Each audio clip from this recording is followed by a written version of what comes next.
sudden the Blue Jay lineup last night looked like the Blue Jays from a year ago. When you look at the balance in this lineup, when you have veteran hitters that have a track record, sooner or later they're going to hit within 10 to 15 points of what they've always hit. Michael Saunders is having a great run as he hit his home run last night. Justin Smoak's been great from both sides of the plate, and what a breakout night for Russell Martin. His first 2 home runs of the season, everybody got into the act, and this is the type of hitting we saw all season last year.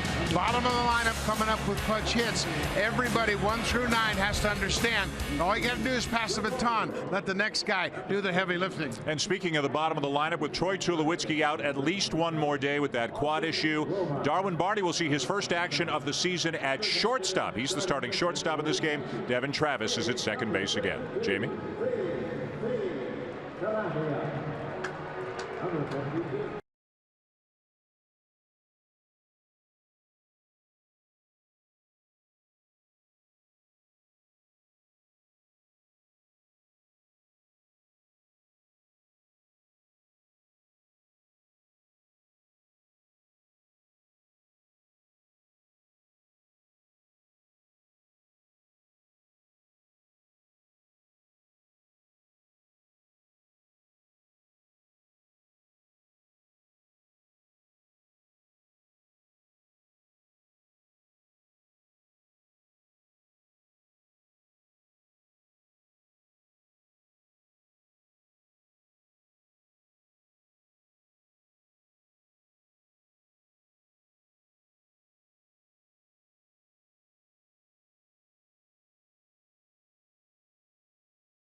Jays on Sportsnet. Presented by the all-new Honda Civic, now available with Turbo, the 2016 North American Car of the Year.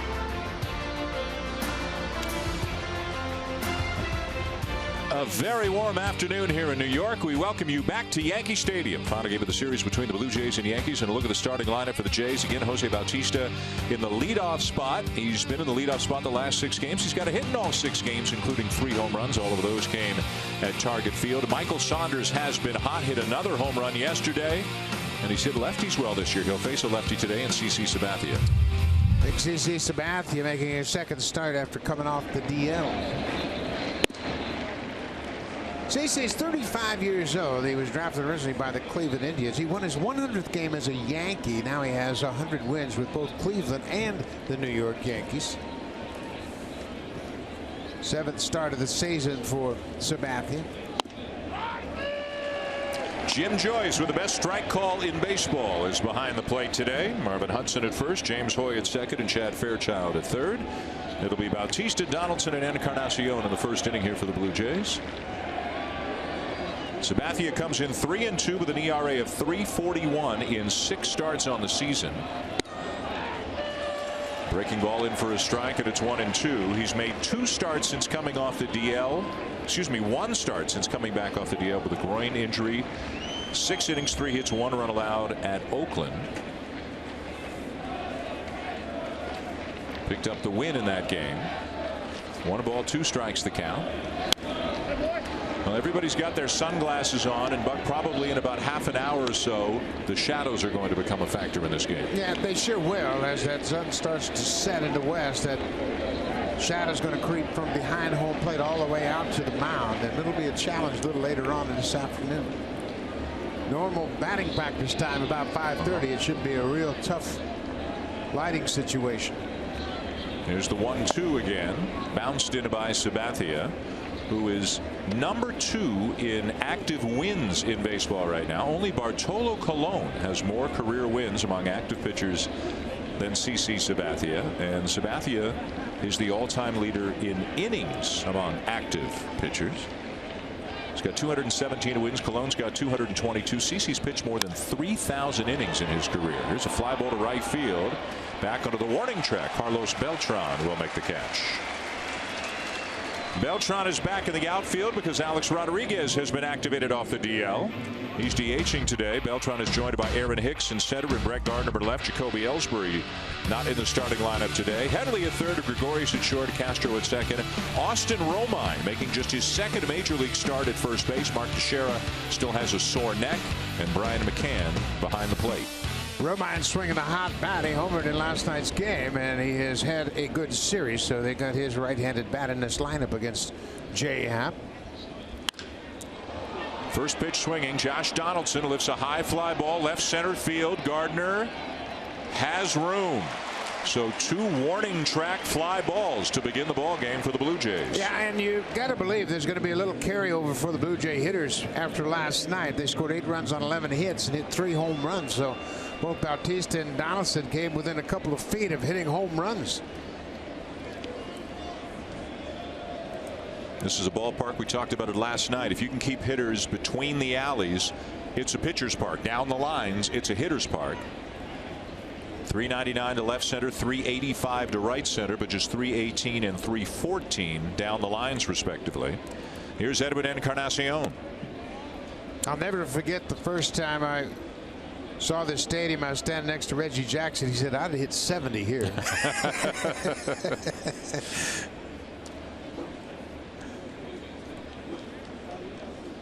1-0 on the way. And Encarnacion lifts one in the air. Shallow right. Beltran there. 3 up, 3 down, 3 fly ball outs. Only 9 pitches needed for Sabathia. J. Happ to the mound for the Blue Jays this afternoon.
First here at Yankee Stadium, and a look at the Yankee lineup, including the return of Alex Rodriguez. Was on the DL with a hamstring issue, just activated for this game, and a lot of damage done in his career against the Blue Jays. Austin Romine, as Buck mentioned, swinging the bat pretty well right now, and in limited at-bats he's done very well against the Blue Jays. With Teixeira out, they're going to try him out at first base today against the left-hander Jay Happ.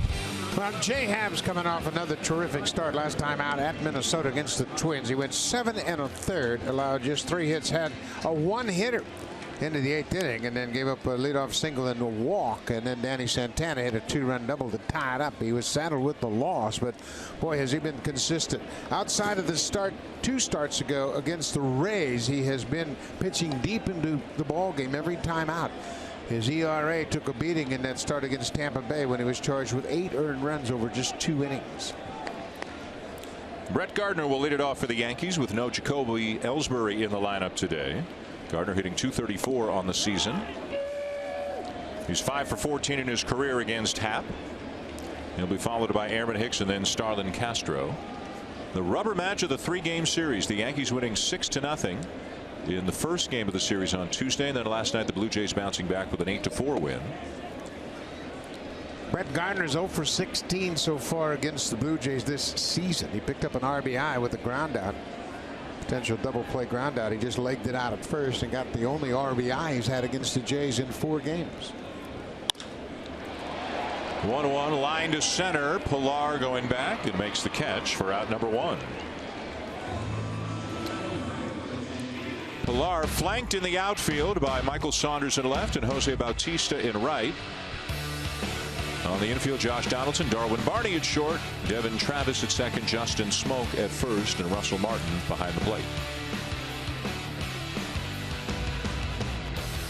Darwin Barney, a natural shortstop. He signed as a shortstop when he was drafted out of Oregon State, but lately he's been playing a lot more second than short.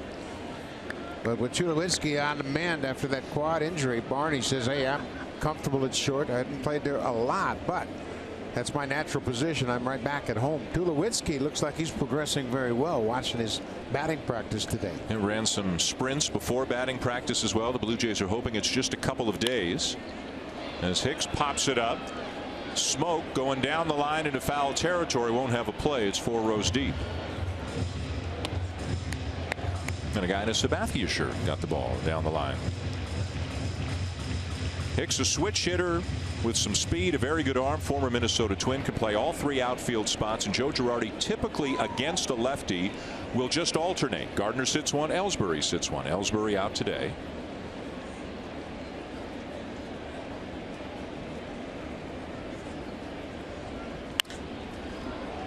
In the air to left. Nothing but fly balls so far in this game. 5 batters have come up, and they've all been retired on fly ball outs. This is a very difficult sun field, but the left fielder has a little bit of an advantage over the center fielder because the center fielder's looking straight up into it, and Michael Saunders was able to get an angle on that fly ball just a little bit into the alley in left center. So Happ with a couple of quick outs, and that brings up the second baseman Starlin Castro. As you get a look at the elements, brilliant sunshine here today, but again the shadows will creep into play from behind the plate out towards the plate in the mound in the next couple of innings. Castro hitting .265 on the season, 5 home runs.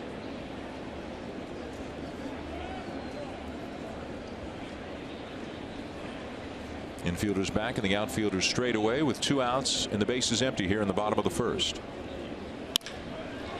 And Happ hits a ball in the air, but this one is driven to deep right center and gone. Opposite field power for Starlin Castro, and the Yankees have a 1-0 lead.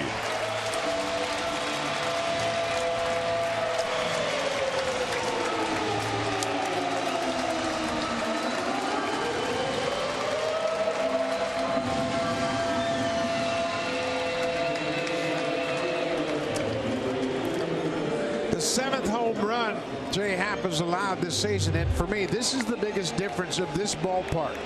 The alleyway in right center, it becomes very reachable for right-handed hitters because the fence just isn't that deep out there in right center, and Castro gives the Yankees a 1-0 lead. When you hit in this ballpark, you know you don't have to pull it to hit it out of the ballpark as a right-handed hitter. And that makes all of these right-handed hitters much more dangerous hitting here in Yankee Stadium. Talking it over with his double play partner Didi Gregorius. 1-0 Yankees. Bottom of the first inning, and an 0-2 count on Carlos Beltran, hitting .268, 10 home runs. And Happ gets a swing and a miss to strike him out on 3 pitches and end the inning. 1-0 Yankees at the end of 1. 4, 5, 6, including a couple of guys in Saunders and Martin who had big games last night. They're coming up this inning for the Blue Jays.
Fans, if you're a My Blue Jays member and you're looking for some blind Blue Jays points, listen up. Here is your daily code. It is MBJ2265. Go to the My Blue Jays homepage, find that entry box, and you enter that code, and you will win some points. Code must be entered by 11:59 this evening. Dan?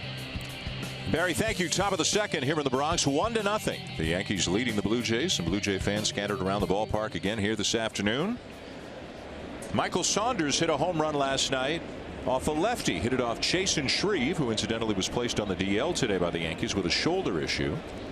One of 5 home runs Saunders has hit off a lefty so far this year. And Sabathia buzzes the tower on the first pitch for ball 1. Well, that'll keep lefties from covering that outside pitch. CC Sabathia just sent a little message right here trying to come inside. It's not quite as close as it looked in the way Michael reacted, but it's close enough when you're thinking about covering that outside corner. Shift is on for the Yankees. 3 on the right side of the diamond. Saunders hitting .312, 9 home runs overall. Checks the swing. No appeal granted, down to third. Ball 2. 2-0 on Saunders with Smoke on deck and then Martin behind him. Saunders just 1 for 15 in his career against CC Sabathia.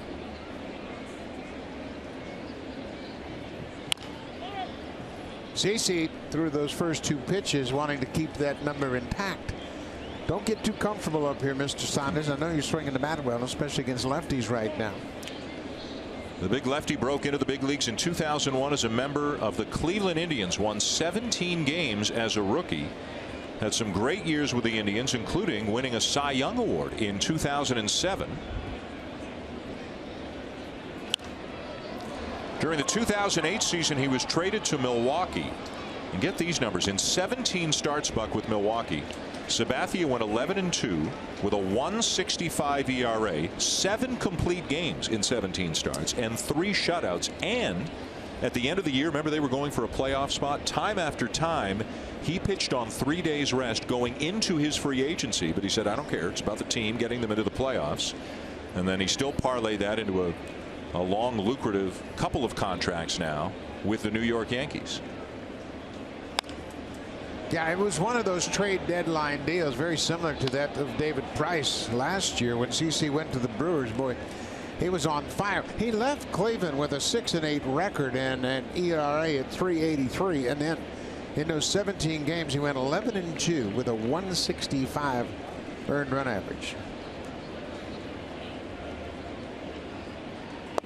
earned the respect of people around baseball for how well he pitched with Milwaukee, how often he took the ball to get them into the playoffs.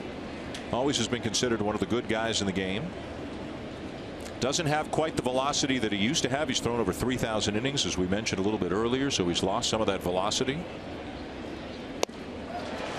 Good breaking ball, swung on and missed by Saunders. One down. He's been dealing with injuries, and you look what he did early on with the Yankees. He signed here and pitched very well. 3.52 ERA, had a whip down around 1.2, and then injuries. He had a knee problem that he had repaired. Just took him a while to really get over that knee problem, but you can see his numbers. He has pitched very well over his career, and now starting to throw a little bit better right now after coming off the DL. Justin Smoke lashes one just foul up the third baseline. Smoke is swinging it pretty well. 278 on the season, 324 in the month of May. Getting a chance to play just about every day.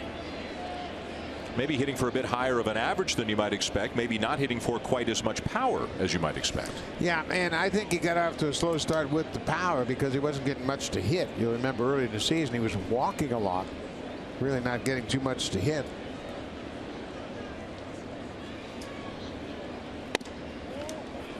Little up and in, a ball and a strike on Smoke. 1-0 Yankees on the home run in the bottom of the first off the bat of Starlin Castro on this warm afternoon here in New York.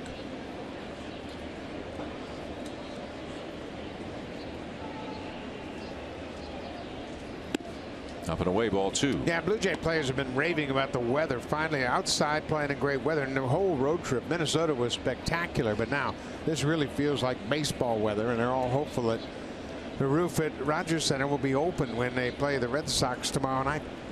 Beginning of a big 3-game series that will culminate with David Price starting against the Blue Jays on Sunday afternoon.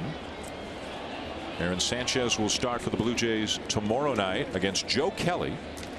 On Saturday afternoon, it'll be Marcus Stroman against Rick Porcello, and then R.A. Dickey and David Price on Sunday as the Blue Jays take on the highest scoring team in baseball, and it ain't even close. Red Sox went into double digits again last night. They'll play Colorado tonight. 2-2, swing and a miss, and Smoke is gone. 2 down. Well, Russell Martin got off to a very slow start. He hadn't homered in his first 124 at bats, but this is home run number 1 in his 125th at bat. That was the first of 2. And certainly this second swing really encouraging for Russell and all the hitting coaches, because he goes the opposite way, and when he's starting to hit the ball toward right center, that's when he's going to have the most success.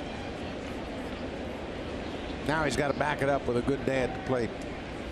2 down and the base is empty for Martin. 1-0 Yankees in the second, and the fastball runs outside for ball 1. Martin now hitting 181 with the 2 homers, 11 RBIs. Also had a deep fly ball to right center, about a 380-foot out in his last at bat of last night's game.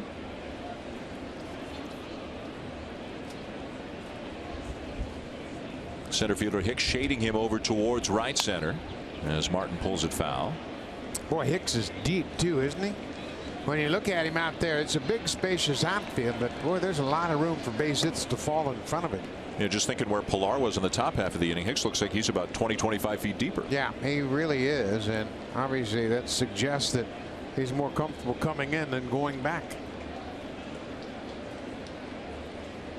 1-1 on the way, and it's high, ball 2.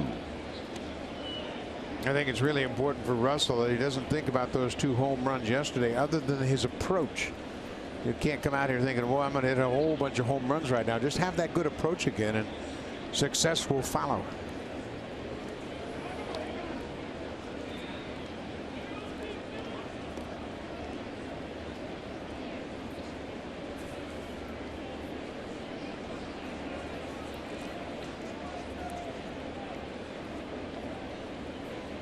The 2-1. Up and away, ball 3. You know, when Jim Joyce granted timeout to Russell Martin, it reminded me of that saying, he's an old school ball player. Well, Jim Joyce is an old school umpire. The way he calls strikes and the way he manages the game. he's in charge, no doubt about that.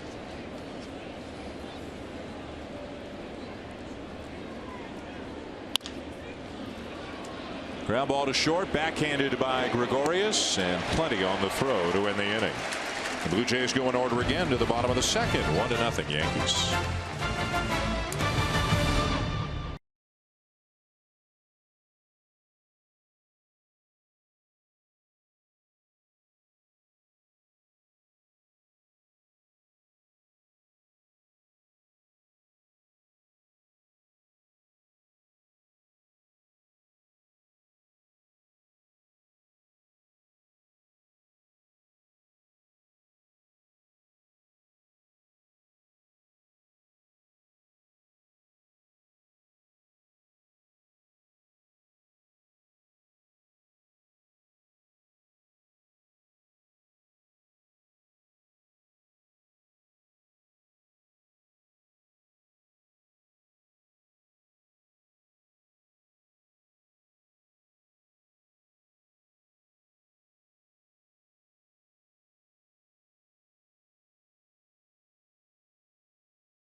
Rodriguez back on the active roster today. Missed about 3 weeks with a hamstring injury. Spent the last couple of days getting at bats on a rehab assignment at Double-A Trenton. Homered in last night's game. Back in the lineup and DHing. That pushes Beltran back to right field.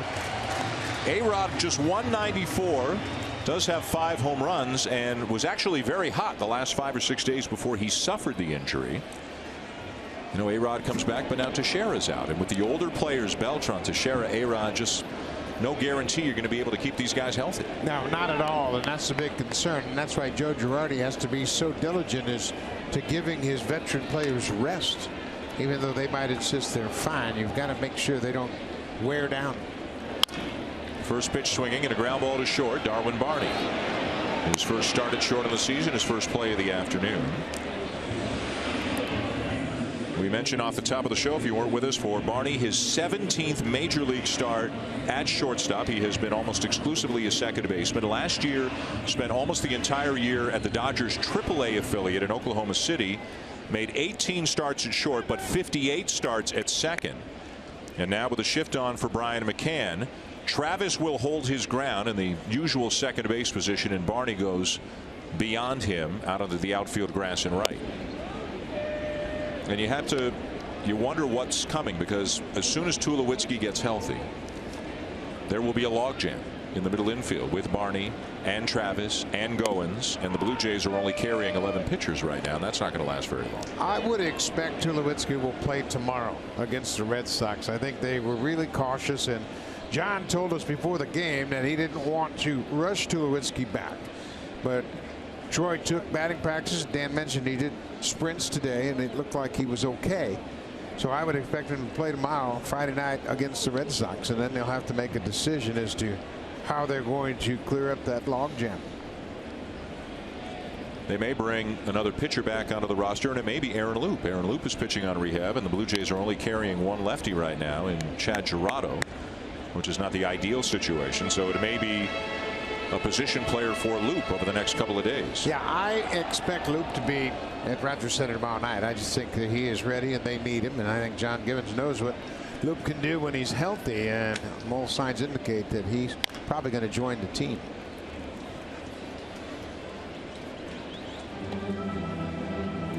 Brian McCann loves to hit here at Yankee Stadium. He's hit 55 home runs as a Yankee. 40 of them have been here at home. Left-handed hitter, dead pull hitter, short porch and right, and he has used that to his advantage. He's got 6 home runs so far this year.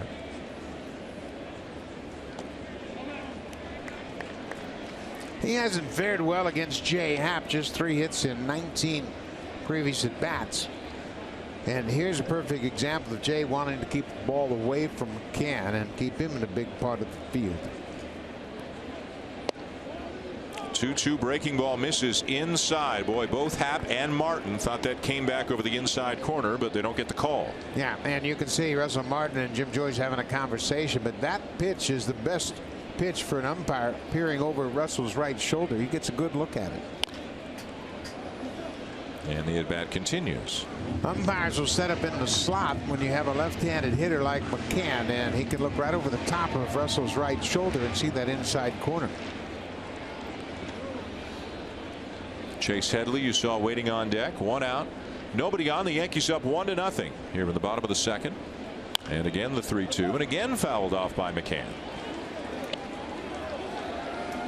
You see the pattern of pitches that Happ is using, up and away and then down and in. He's just trying to keep everything away from him. Anything that's inside is going to be up. He's staying away from that down and in danger zone. Here comes the 10th pitch of the at bat, and it's up and in for ball 4.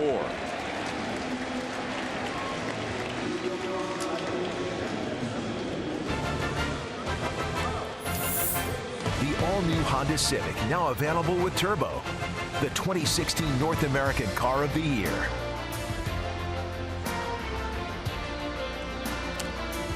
What a beautiful couple of days it's been here in New York. It is hot today, 32 Celsius.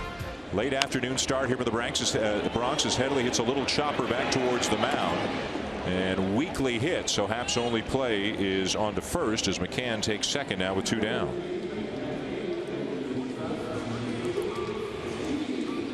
So a runner in scoring position with 2 outs for Didi Gregorius, and this is a dangerous hitter right now.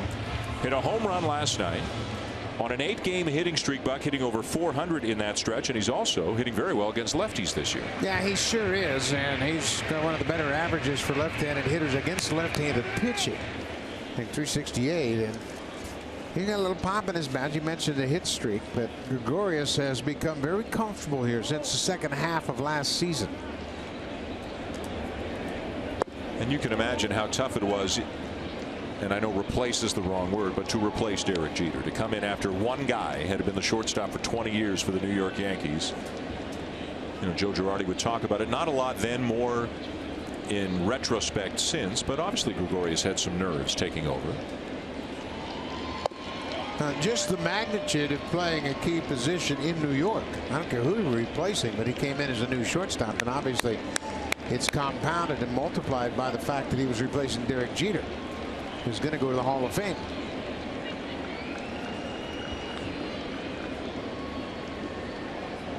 McCann does not run well at all. If there were to be a base hit, the Blue Jays would definitely have a chance to get him at the plate, as Gregorius tries to check the swing, and he succeeds, says Chad Fairchild down at third. So it's 2 balls and a strike on the Yankee shortstop.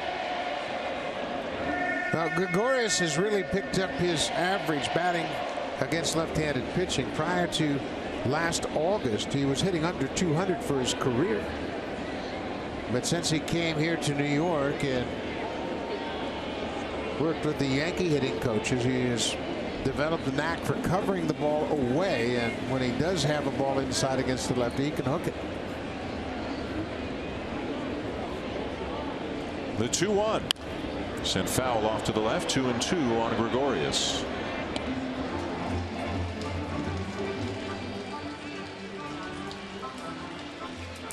Blue Jays will fly home tonight, open up a homestand against the Red Sox, and then the Yankees come to town. 12-game stretch against exclusively the Yankees and the Red Sox for the Blue Jays. This is game 3 of that 12-game stretch. Then they got a couple of series in mid-June against the Orioles, so some heavy-duty games. Punch to left, but it'll carry out to Saunders, and that'll end the inning. The man left on for the Yankees. 1-0. New York leads at the end of 2.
To catch a game, book a WestJet Plus fare. It's more than a seat. It's a premium experience for a smart price. A lot of Blue Jay fans here again at Yankee Stadium, Dan. A very sparse crowd, but plenty of Jays supporters here. An unusual 4 o'clock start. The Yankees are heading down to Florida tonight. They'll take on Tampa Bay. Open up a weekend series down at the Trot tomorrow night. So getting a head start on the flight down there, I guess. So not a night game, not a 1 o'clock game, a 4 o'clock start here in New York.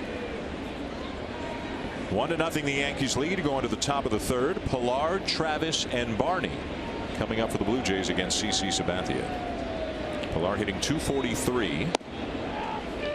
3 for 5 in his career against Sabathia.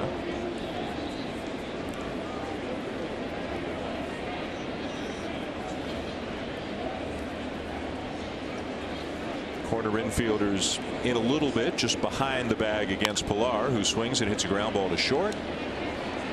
Gregorius in time to get him on down. 7 in a row set down by Sabathia to begin his afternoon. Yeah, he's healthy again, obviously, and he won that last start out in Oakland near his hometown of Vallejo, California. And he had a groin injury, and it really kept him from driving off the rubber, but he is throwing the ball well.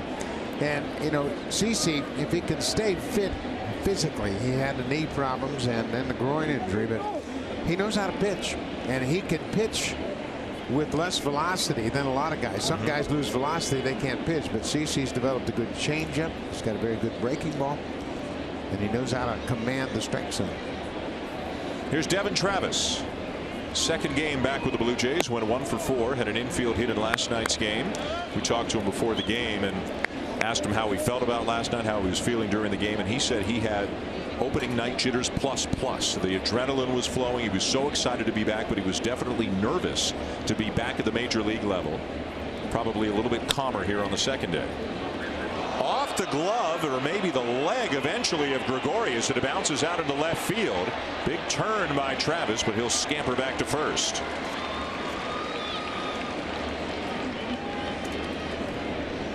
And that's an error charge to Gregorius. Gregorius had that ball kick off his glove, and then it went so far away from him he had to run it down. It became very awkward in his throwing motion, but right here, that's a routine ball. He's got to make that play. Major League shortstop, be back at it and throw the runner out. But you see it kind of kicked up and caught him on the heel of his glove. 8th error of the season for Gregorius. And the first base runner of the afternoon for the Blue Jays. A man on with 1 out for Darwin Barney. Hitting .319 on the season. Barney in there at short, even though Goins is the superior defender at short. John Gibbons opting for offense. Barney has been swinging the bat much better, plus he's a right-handed batter, and there's a lefty on the mound in Sabathia. Limited in bats, he's at .342 against lefty pitching.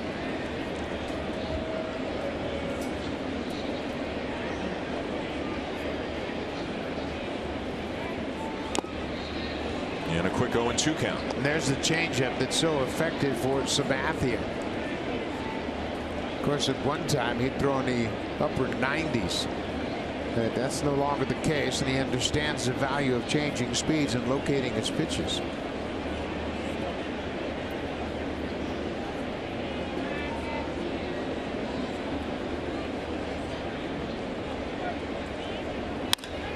.02 driven to center field, but right at Hicks. Out number 2.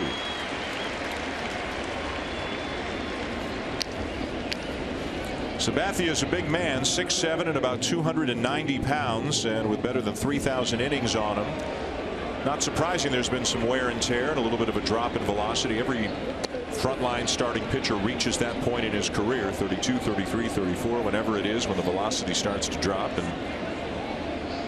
how they adjust to that, Buck, really dictates what the rest of their career has been like. Justin Verlander's been going through this for a few years. Yeah, he sure has, and combination of injuries and lost velocity really puts doubts in pitchers' minds. Can I pitch like this? Here's Jose Bautista. By the way, the Blue Jays appeal of the 1-game suspension was held this morning. Bautista and general manager Ross Atkins both making their case to Major League Baseball. The union, the Players Association, was involved as well, but they did not hear the result of the appeal. Could come down as early as tomorrow. So for now, Bautista plays, and either they're going to uphold the appeal and he'll serve a 1-game suspension immediately when they decide that, or they'll overturn it and then he's free to go.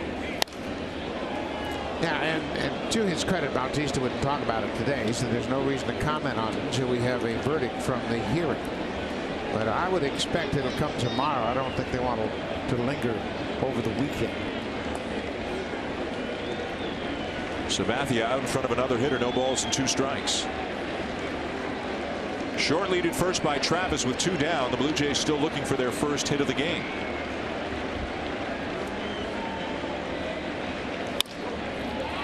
And there it is. Dumps one into right center. Travis around second and into third easily. Blue Jays on the corners with 2 outs.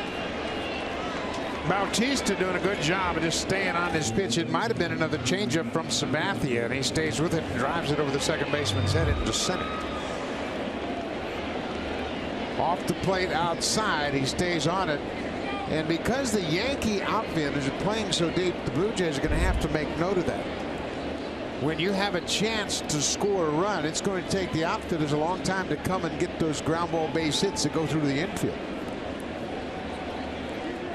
So that's a 7-game hitting streak now for Bautista, coinciding with his move to the leadoff spot in the order. And the Blue Jays with runners at first and third, 2 down for Josh Donaldson. Hit a fly ball to left field his first time up, now hitting .244 on the season.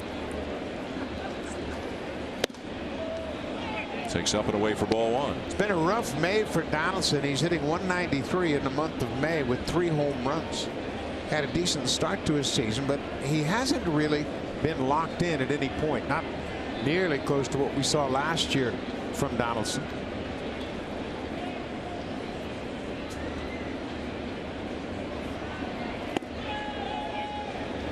(2-0). You can see those shadows creeping over home plate now, and the flags atop the stadium are going to create another challenge for the hitters. Just a bit of a distraction as you see that flag waving there on the first base path. Big hole on the right side with Bautista being held on.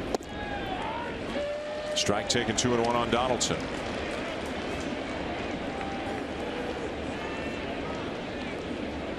Sabathia now 35 years of age,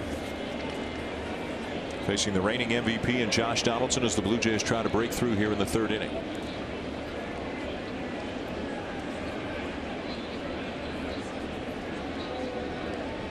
The set and the pitch, and it's now 3-1. That pitch just low, so the count heavily in Donaldson's favor right now. A couple of breaking balls. He's had a chance to see that breaking ball last 2 pitches. Well, CC not using that fastball as much as he used to because he doesn't have enough or as much giddy up on it as he used to. Throwing off-speed pitches and fastball counts sometimes. Missed outside, walks him, and the bases are loaded for Edwin Encarnacion.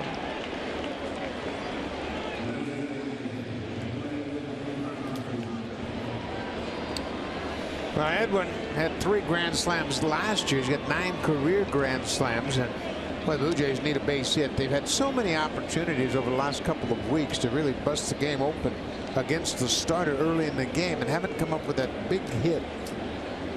Ryan Goins had a big hit yesterday, get everything started on a 3-1 pitch, and he hit a 2-run double with 2 outs. Encarnacion with a fly ball to right field his first time up. Bases loaded, 2 down here in the 3rd inning. And Sabathia missing outside, ball 1. It looked like he didn't kind of land in his normal spot on his delivery there. Did a little work on the mound, and now he's going to get a visit from Brian McCann. Well, and that's a concern for the Yankees because he's coming off the disabled list with a groin injury. You take a bad step and put extra strain on that groin, and he's had knee problems in the past, and it's always a concern. And once again, age is a factor with this team.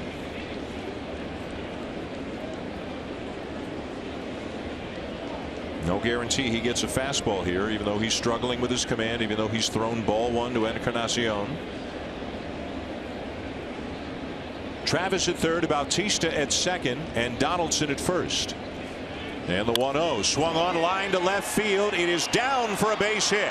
1 run is home, and here comes Bautista around third to score, and the Blue Jays have a 2-1 lead.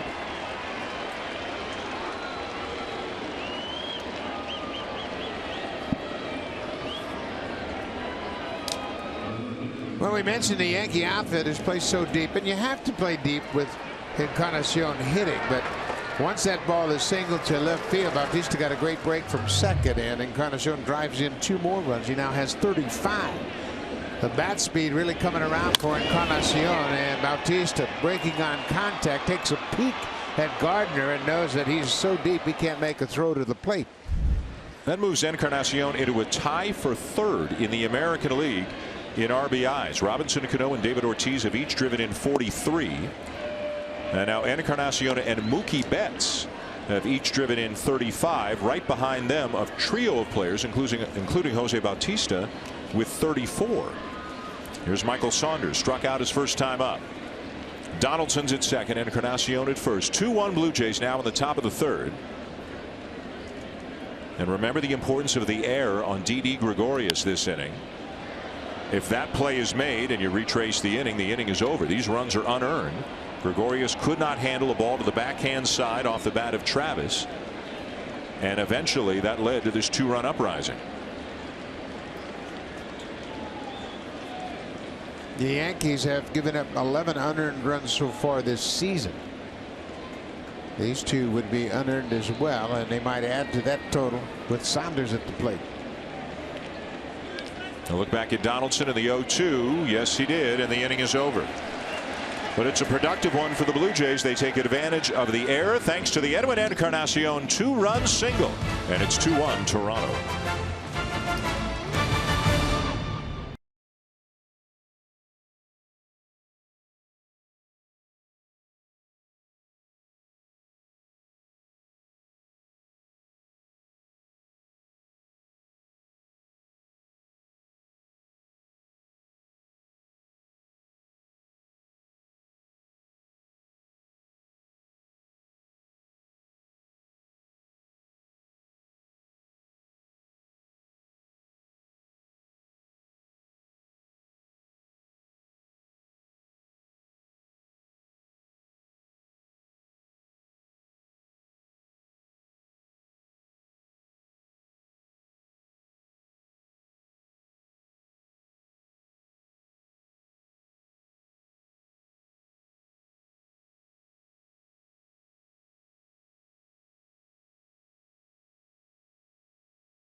Stadium, and while Jose Bautista didn't want to discuss a suspension hearing, GM Ross Atkins had a lot to say about it. He feels that it's a shame that they're even talking about a suspension. In his opinion, Jose Bautista was attacked by the Texas Rangers not once but twice, first being thrown at by Bush and then being thrown at by Odor on that throw to first base. He feels that had there not been a fight, there probably would be no suspension at all. And if he is serving a suspension because of a hard slide, well, then the Blue Jays are serving 2 problems for the same situation, because the purpose of the punishment was to have Justin Smoak thrown out at first. That should be the end of it. He feels that he is hopeful that the league will overturn this suspension. Buck? Dan? Whichever one you want. Travis behind second. Good range, strong throw to get Romine for the first out. Well, the original statement that came out from Major League Baseball also mentioned the comments made by Jose Bautista after the game as being part of the reason that he was suspended for 1 game. I mean, Odor got 8. He's appealed. It may go down to 7 or something like that. Who knows? But for the Blue Jays, it's not just the 1 game, although they don't want to lose Bautista. They feel it's the principle, it's the principle of the thing, that he didn't do anything that warranted a suspension. Yeah, and the slide was punished by the out at first. And then Bautista stood up, and yeah, they had words, but and his post-game comments I don't think should even factor in. It's an on-field situation, and I don't think Bautista is deserving of the suspension. Here's Brett Gardner, hit a fly ball to center his first time up. The shadows have now crept out right about to home plate. And it could get a little interesting here for hitters in the next inning or two, although it's not quite as bright as it was when the game began, so the shadows may not actually cause that much of a difference. But usually around 5 o'clock local time around ballparks, you'll find for the next 45 minutes or so there's not a whole lot of offense. The pitchers thrive in these kinds of situations.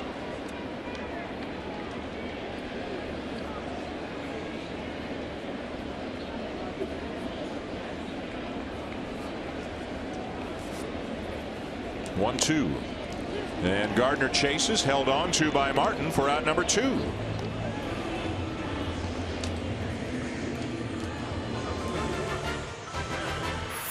Save during Canada's Color Expert Sale. Only at Home Hardware and Building Center locations. Homeowners helping homeowners with expert advice.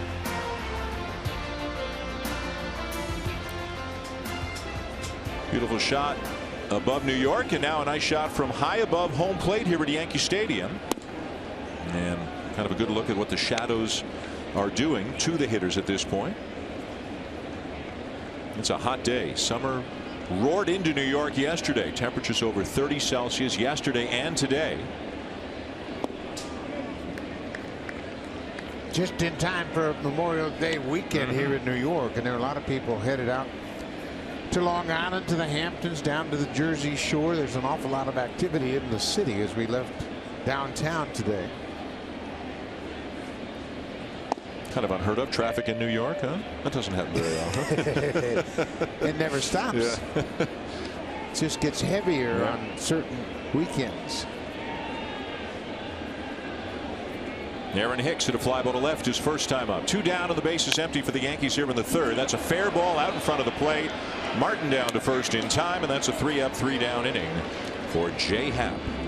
3 complete here in the Bronx. 2-1 Blue Jays.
Takes on fellow Canadian Alex Tagliani and a field of greats from the pole position at the historic Brickyard.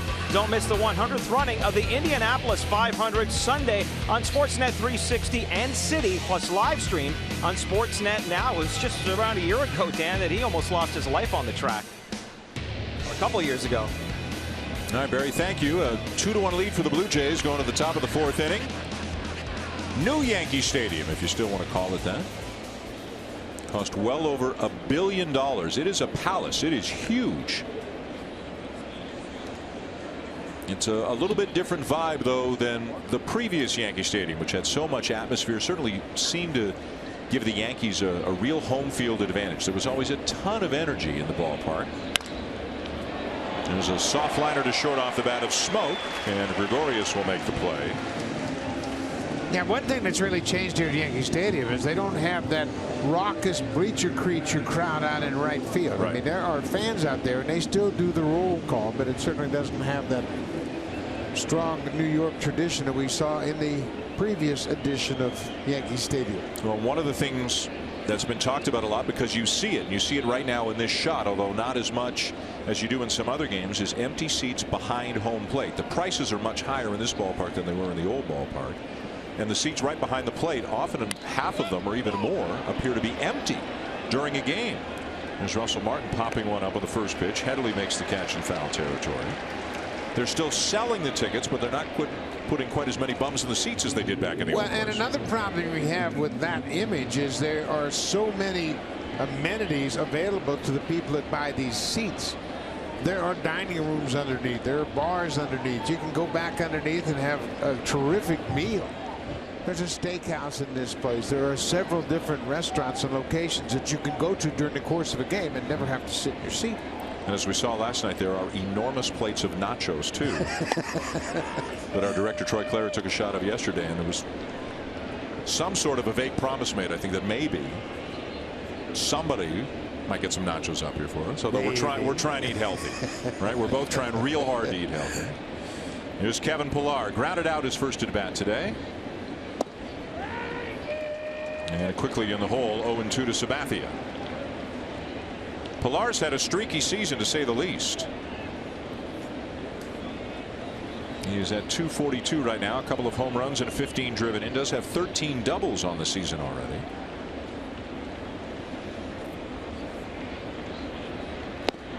And a swing and a miss. Sabathia strikes him out on 3 pitches and needs only 5 pitches to dispose of the Blue Jays in the 4th.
Time to buy a Blue Jays ticket package. You select the games and reserve seats that will get you closer to the action.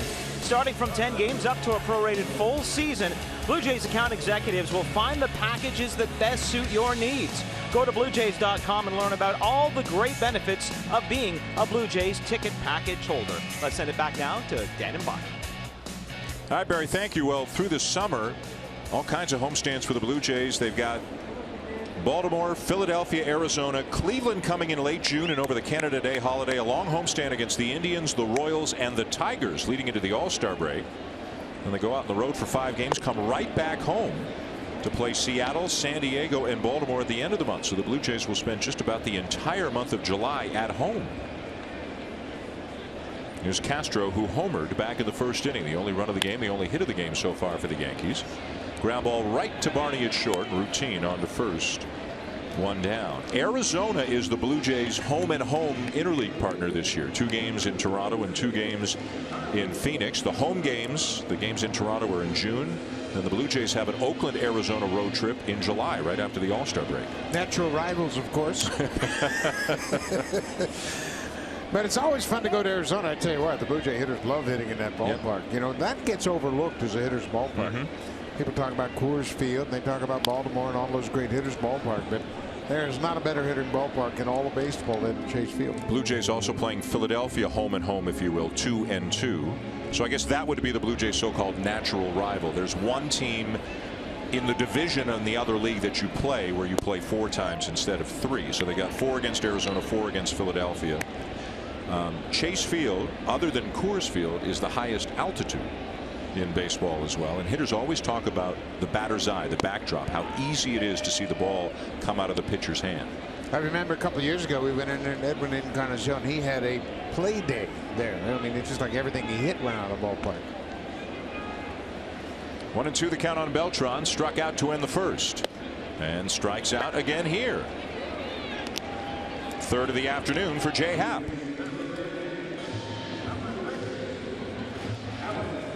Happ has given up the home run to Castro. He has walked 1 batter, and that is it.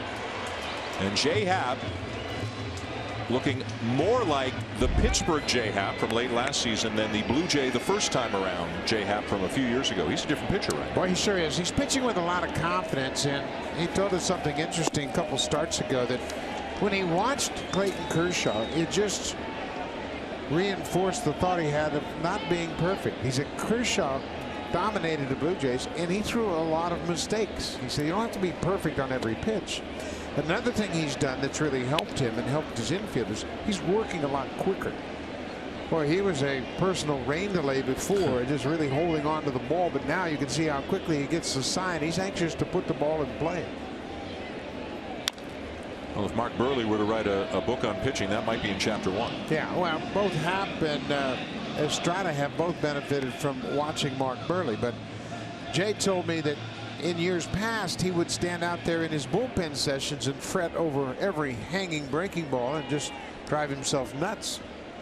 Not the case anymore. He's got a lot of confidence. A ball and 2 strikes on Alex Rodriguez, who grounded out in his first at bat today.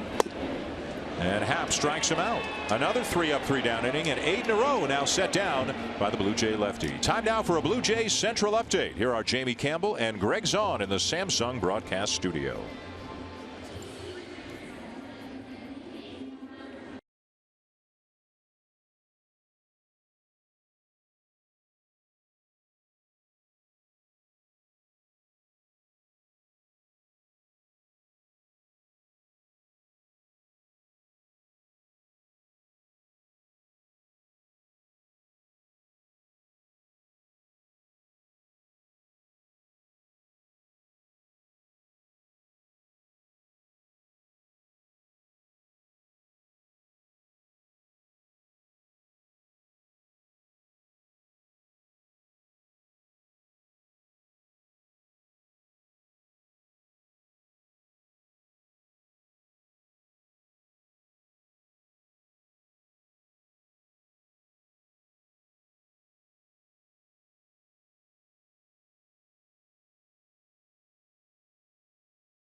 It's a very interesting part of the schedule for the Blue Jays after this series. Home to play the Red Sox and Yankees, then right back to Fenway to play the Red Sox, who are as hot as any team in baseball right now. They're really playing well, and what happens now is the Blue Jays will have to make sure that they don't lose any ground. You're playing your division rivals. The Red Sox are coming in tomorrow night, and it's going to be a real challenge. But the way the Blue Jays starting pitchers have been pitching lately, I think the John Gibbons Ball Club can cool them off a bit. And I think it's going to be a real interesting 3-game series. 2-1 Blue Jays going to the top of the 5th. Jay Happ against CC Sabathia today. The 2 runs for the Blue Jays coming on a 2-out 2-run single from Edwin Encarnacion in the 3rd. Devin Travis, who reached on an error, key play in that 3rd inning. He leads off the 5th. Sabathia really has deserved a better fate. If Gregorius makes that play, maybe the inning's over. Maybe none of those guys at the top of the order even come to the plate, and maybe the Yankees still have a 1-0 lead. Both runs unearned because of that error. Sabathia has given up just 2 hits through 4. He has struck out 4. And those 4 strikeouts give him 2,607 in his career. That ties Hall of Famer Tom Glavine for 6th on the all-time list among left-handed pitchers. And with 3 more today, Sabathia will move into a tie for 5th with Chuck Finley. Broken back ground ball to 3rd. And Headley will throw him out 1 down. If you're wondering who the top 4 are, in 4th, Frank Tanana. In 3rd, Mickey Lolich. And then 2 and 1, Buck, are out of reach, even if CC has a few good years. Steve Carlton, 4,136. And the #1 all-time among left-handed pitchers, Randy Johnson, with 4,875 strikeouts. Yeah, how about that? 4,875 strikeouts. That's just left-handed. Of course, he is second to the all-time strikeout leader, Nolan Ryan, who struck out 5,714. But it took Nolan 27 years to do that. Darwin Barney pops up the first pitch. Who wants it on the infield? It'll be Castro battling the sun. 2 down. But as Sabathia continues to evolve over time, a little bit less velocity, fewer forcing fastballs, more cutters. Yeah, and you throw more cutters because you understand your velocity's down, and what you're trying to do is get that cut fastball to move 4 to 6 inches. And that's all you need to take it off the barrel of the bat, either down near their label or off the end of the bat. Just enough movement to neutralize the impact of losing velocity. He seems to be figuring it out. He seems to have adjusted pretty nicely. Also took care of an off-the-field issue last year. He announced right at the end of the regular season, right before the Yankees were going into the wild card game against Houston, that he was battling an alcohol problem. Checked himself into rehab, spent several weeks there, has come back this year feeling like a different person. And congratulations to him for dealing with that, putting his personal life back in order and his baseball career as well back in order. You know, one of the guys that everybody in baseball roots for, just a big teddy bear of a guy who happens to have been one of the best pitchers in baseball over the last 15 years. Came to the major leagues when he was 20 years old in 2001 and finished second in the Rookie of the Year voting that year, and won 17 games for the Indians. Bautista lifts a fly ball into right center field, and it will be Beltran in front of Hicks to make the catch, and it's another quick inning. Sabathia has gotten 6 outs on 12 pitches in the last 2 innings.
Hockey game on the airwaves tonight. It is the Lightning versus the Penguins. It is Game 7 of the Eastern Conference Final. You can watch that game tonight on CBC. 8 o'clock Eastern, 5 o'clock Pacific. Dan, the winner of this, moves on to the Stanley Cup Finals. Gotta love Game 7s. Against the San Jose Sharks. 2 best words in sports. Game 7. Looking forward to that tonight. Midway through this one, we go to the bottom of the 5th at Yankee Stadium. The Blue Jays with a 2-1 lead. Jay Happ through 4 innings, just 1 hit allowed. That was the home run by Starlin to Castro back in the first. Remember, in his last start, you mentioned this earlier today, he gave up just 1 hit in the first 7 innings against Minnesota in his last start. And then in the 8th inning, a couple of hits, a couple of runs. Gavin Floyd came in, gave up a 3-run home run. One of the inherited runs was charged to Happ. He was stuck with a very tough luck loss considering how well he pitched. McCann hits one into the shift, up with it, and a throw onto first by Barney. That was Barney out there in shallow right, thanking Smoke for the big stretch at first. Out number 1. Yeah, and Justin Smoke can really play first base. And you know, we always talk about first basemen with great range or digging balls out of the dirt, but that throw was offline, and he adjusted and moved his feet very quickly to make sure that he could catch it and make a nice stretch to help out Darwin Barney. First base is such a pivotal position, and people have the tendency to discount the importance of defense at first. Here's Headley. Headley tapped out back to the mound his first time up. He's been hitting better, over 300 his last 15 games. Still just .217 on the season. So that tells you how the season started for him. And he came into the game today hitting just a .143 against lefties. Second year of a big 4-year contract, 4 years and $52 million. Had a so-so season offensively last year, struggled defensively, committed 23 errors a year ago. Up the middle off the mound and into center field, a base hit.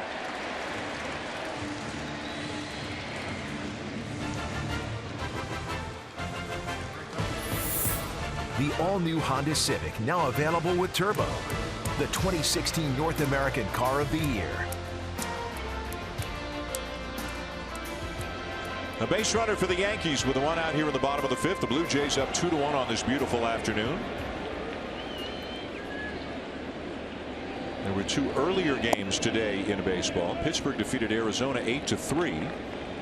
Garrett Cole, the pitcher for the Pirates, doubled and homered in that game. And the Rays lost again. Miami trounced them 9-1. So Tampa Bay's now a half game back of the Blue Jays. They're in the basement in the American League East. There's a little flare going to drop in left field. A base hit for Gregorius. That'll give him a 9-game hitting streak and advance Headley up to second.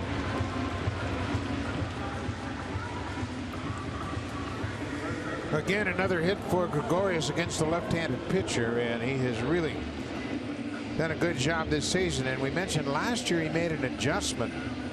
He came to the Yankees and had a reputation of not being able to hit lefties, and that led to some platoon work for him early on. But when he came to New York, played every day and got a chance to hit against lefties, and he's made the most of it. You see the numbers for his 9-game hit streak, hitting over 400.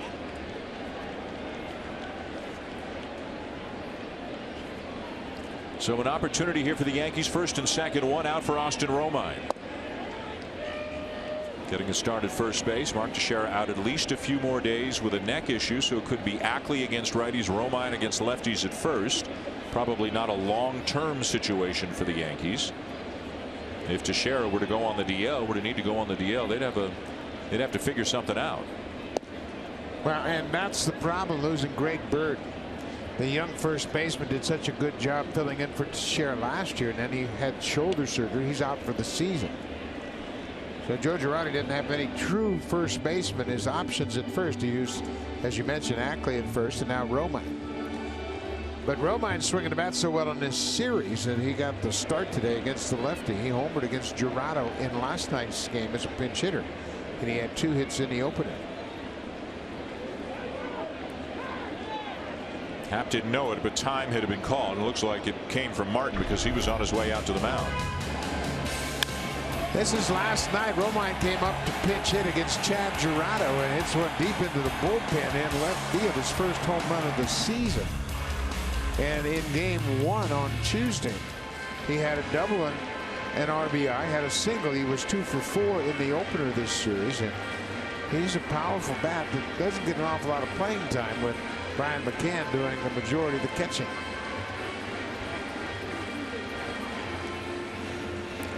Martin and Happ have had their conversation. Martin back behind the plate. The Yankees threatening here in the bottom of the 5th, trailing 2-1. Headley at second, Gregorius at first with just 1 out. Happ a look back, and the 1-1 swing and a miss. 1-2, 94-mile-an-hour elevated fastball. Jay has developed a better sinker this year, and he still has the ability to run that fastball upstairs and get those swings like that last one from Romine. It just catches hitters by surprise when you think down, down, down all afternoon, and then he'll pop one upstairs. Could be two. Barney to the bag and on to first for the double play that ends the inning. So Darwin Barney getting some opportunities and making the plays in his first action of the season at shortstop. Happ with the 12th double play. Behind him so far this year, and the Blue Jays still have the lead.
Jays care events throughout the season. For a list of all Jays care events during this season, visit jayscare.com. And Dan, it's just been announced that Odor's suspension has been reduced by 1 game. He will serve 7 rather than 8.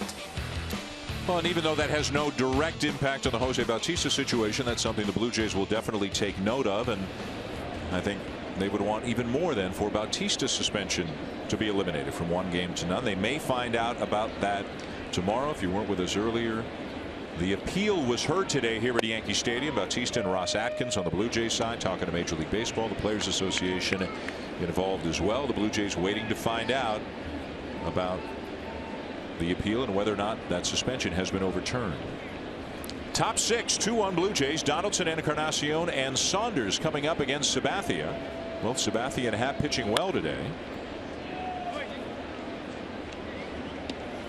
It's interesting there, and maybe there shouldn't be any connection, but a lot was made when Odor punched Bautista, because you don't see that kind of a punch very often in baseball. A lot was talked about Michael Barrett punching A.J. Pierzynski 10 years ago. He got a 10-game suspension. Right. Odor got 8, and now it's down to 7. Yeah, generally in those kind of baseball brawls, everybody waits until both teams are out there and nobody can get a clean punch in. Odor didn't wait for anything, nor did Michael Barrett. Did you in your career ever throw or get hit by a punch of that magnitude? No, I've never thrown a punch in a brawl, but yeah, you get punched in the back of the head. Then as a catcher, when the hitters used to go to the mound, you'd grab onto them, and some of the big guys would drag you out there with them. Don Baylor took me to the mound one time. Bill Haller, the umpire, and I both grabbed Baylor on either side, and he went to the mound. All 3 of us. He chased Dennis Leonard all over the field. A higher percentage of fights used to be that kind of serious back then than they are now. I mean, this one between the Blue Jays and Rangers, this was nasty.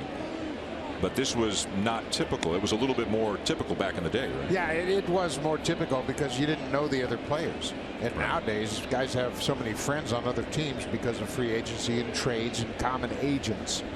And they all have a little reunion every day behind second base before the game starts. So, in spite of the no fraternizing rule in baseball, so once the gates open, the 2-2. And caught off the shoe tops by Castro. The line out for out number 1. 8 in a row now set down by Sabathia. Well, he has been around so long, as we mentioned. He understands how to pitch, and he'll make adjustments. He'll see what hitters are trying to do. The only bad bat he had. Now, I don't know what this is about. Jim Joyce, I'll talk to you. I'm wondering if Gibbons was asked, was that ball for sure caught on the fly, because Castro never threw it to first. He just showed it to the umpire. The umpire called the out.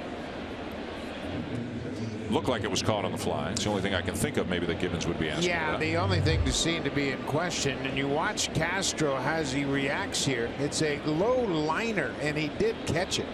He didn't make any throw. He just holds it up, shows the umpire that he caught it. Donaldson was hustling down the first baseline, not taking any chances. And Encarnacion takes just outside, ball one. His 2-run single back in the third, driving in both Blue Jay runs today. 2 runs, just 2 hits for the Blue Jays, 1 run, 3 hits, and a pivotal error on Didi Gregorius for the Yankees. Both runs unearned.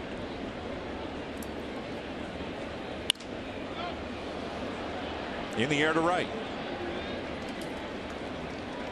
Beltran there.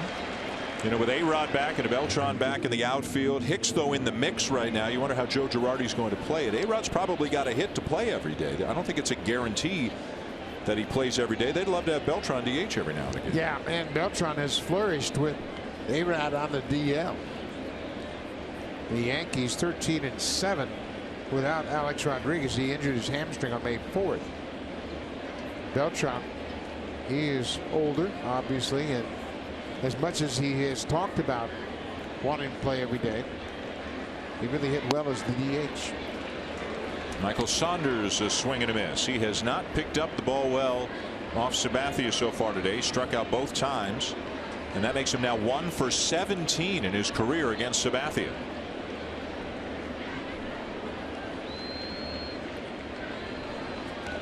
And he got hit. And obviously no intent. You can see how upset CeCe was that he did that. This is the guy that he has owned, and the last thing he wants to do is put a man on. Well, he threw 2 pitches in the first at bat by Saunders inside, and this one again, you can see the target meant to be inside, but that gets away from him. It looked like it caught Saunders on the back of his right arm. But Sabathia is a tough pitcher for Saunders. You mentioned the numbers. And he's just such a big guy that I don't think Michael picks up the baseball very well because he hides it so well. And just notice now there are only 3 umpires on the field. The third base umpire, Chad Fairchild, I believe that was Chad who was over third, just went into the middle of the diamond. So we're down an umpire right now. Looks like Marvin Hudson is off the field. That's what it looks like to me. Marvin Hudson was the first base umpire to start this game. So that would be James Hoy, I guess, at first right now, and Fairchild's in the middle of the infield at the moment. 1 ball and 1 strike to count on Justin Smoke. Smoke has struck out and lined out today.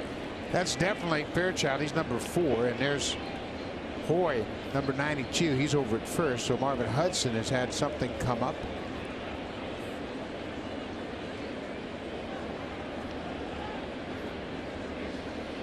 Saunders the lead at first, being held on by Romine. 2 down here in the 6th inning, and the 1-1 on the way. Fouled back by Smoke. 1-2. Very encouraging for the Yankees to see Sabathia pitch like this with their bullpen, or at least the big 3 in the bullpen, as good as they are. If they can get good starting pitching, they're going to win a lot of games. Nova was pretty good last night. That 6-game winning streak the Yankees were on until last night was in large part due to great starting pitching. And Sabathia having his 2nd consecutive strong outing since coming off the disabled list. Their rotation has actually pitched a lot better than anybody imagined. They have 4 members of the rotation with ERAs under 4. And another strikeout for CeCe, his 5th of the day. And the Blue Jays are gone to the bottom of the 6th in the Bronx. Blue Jays 2 and the Yankees 1.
The #1 live streaming sports service delivers everything you've come to expect and more. Watch every out-of-market game live in true HD on over 400 supported devices. Includes a free subscription to @Bat Premium, the #1 app for live baseball. Blackout and other restrictions apply. Visit MLB.tv for details. Now let's get you back to Dan and Buck. Barry, thank you. The Blue Jays with a 2-1 lead on the Yankees as the Yankees come up here in the bottom of the 6th inning. We're back to 4 umpires, by the way. Marvin Hudson is back at first, so we're back into the normal alignment. Top of the order for the Yankees, Gardner, Hicks, and Castro against J. Happ here in the 6th inning. Gardner has flied out and struck out. Happ's got 4 strikeouts today. He's given up a run on 3 hits. He has walked 1 batter, had a double play behind him to end the last inning.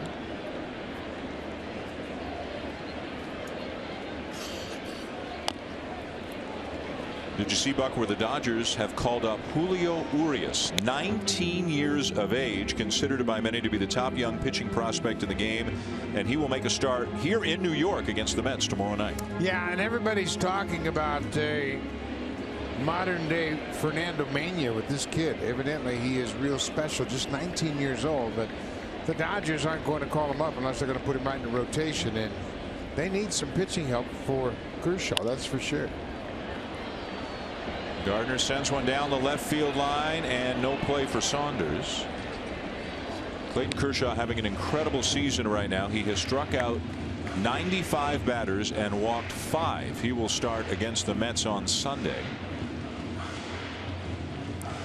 Dodgers, though, kind of floundering around a little bit. They're 2 games over. They've actually won 4 in a row right now after really struggling for about a 10-day stretch. But they're still 4.5 games back of their rivals, the Giants. Giants have won 13 out of 14. They're 30-19 on the season. Second best record in the National League. Only the Cubs are better. Give you an idea about Urias.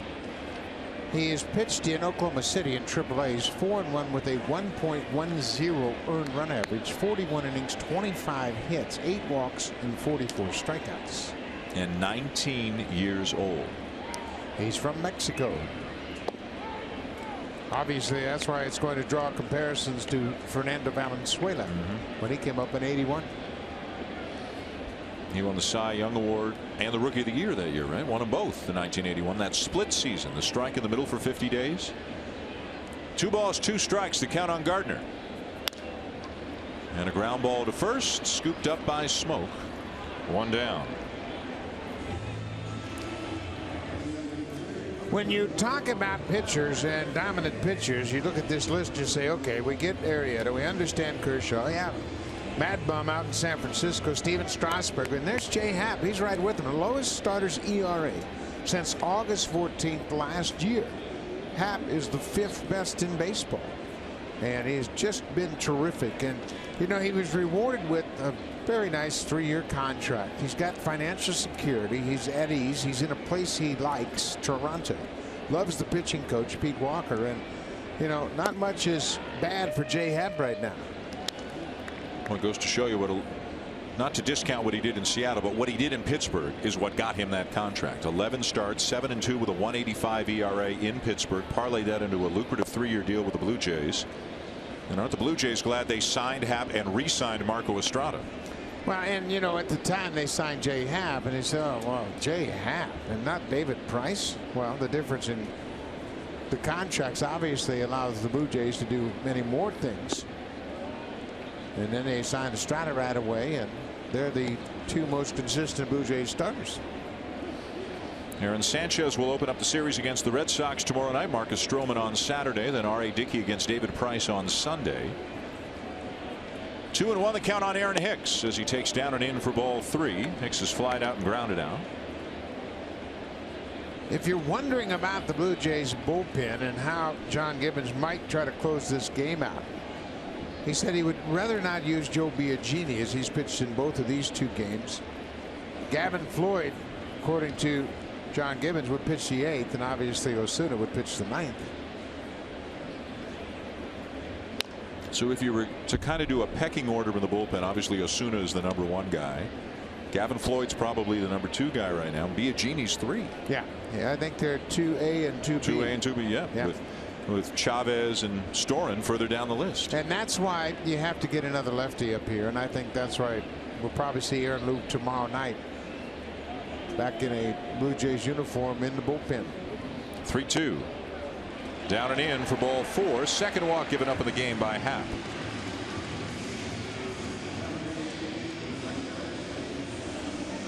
So a base runner as the Yankees head into the heart of their lineup. Starlin Castro will be the batter. He's homered today, but the only run off Happ, and then a Carlos Beltran is on deck. You know, Castro's got a chance because he came up so young. If he just keeps doing what he's doing, stays healthy, he's got a chance to have. He's only 26 years old. He's over 1,000 hits already. He's got a chance to have a really nice career. A lot of big time numbers by the time it's all said and done. And he's made a nice transition from shortstop to second base. And when you look at Castro teaming up with Gregorius, it's a very young double play combination. It could play here for another 5-7 years.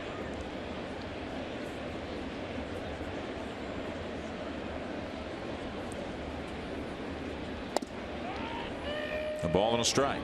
You know, we talk about the Yankees and some of their older players, but the fact is, on opening day, their average age was 29. It's the first time since '96 the Yankees opening day roster was under 30. They've got some key older players, big time names in notable spots, but they don't have nearly as many old players as they used to. Fly ball to center, and Pilar is there, 2 down. And over the next couple of years, contracts for players like Sabathia, A-Rod, Teixeira, Beltran, over the next year or two, they're going to wind up. They're going to be done, and the Yankees will get younger and more athletic. But I think also as those contracts come off the books, the 2018 free agent class is a monster. And the Yankees didn't spend any money in free agency this past year. They may not spend a ton this coming year or the year after that.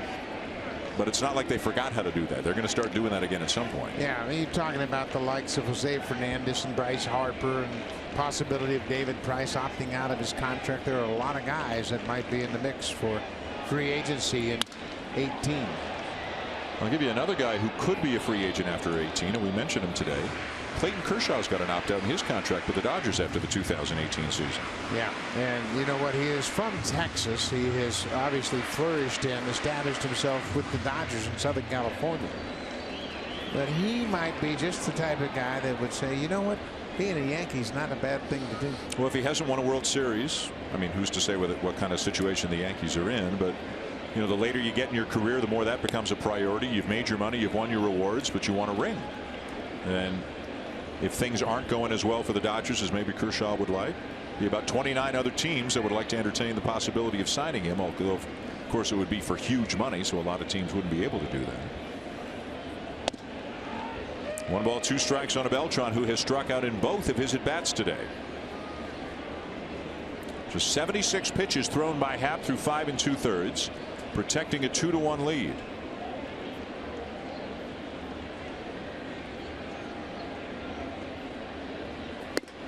Swing and a miss as the bat flies out of the hands of Beltran. His 3rd strikeout today, and the inning is over. So Happ keeps mowing him down. End of 6, 2-1 Toronto.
Jays on Sportsnet.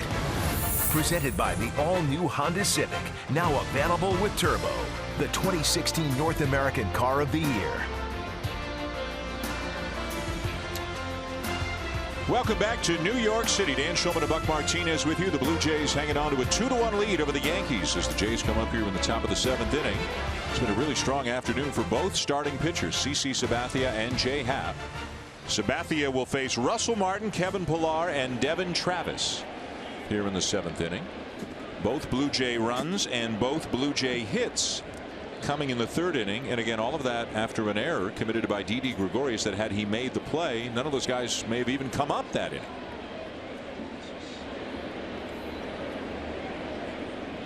Martin shortens up on the bat and then takes a strike. This game has really taken form as you look at the season record for both of these ball clubs. The Blue Jays are 6-9 against left-handed starters, and the Yankees are 6-10. So neither one of them has fared well against left-handed pitchers, and they're dominant today.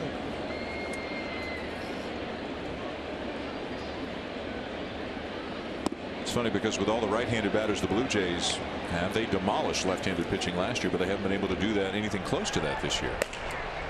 So this is interesting, even though the Yankees are trailing, because Betances hasn't pitched since Friday. Miller and Chapman haven't pitched at all in the series. Joe Girardi may employ them even in a game in which the Yankees are trailing because it's close.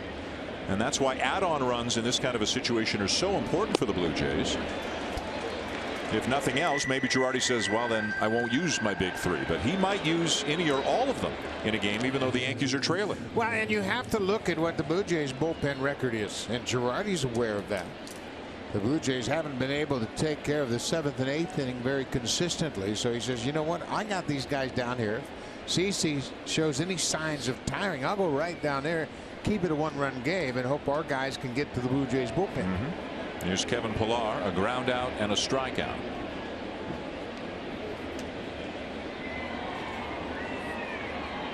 Since the lineup change at the beginning of the Twin Series, the Blue Jays have had a couple of games where they have swung the bats well.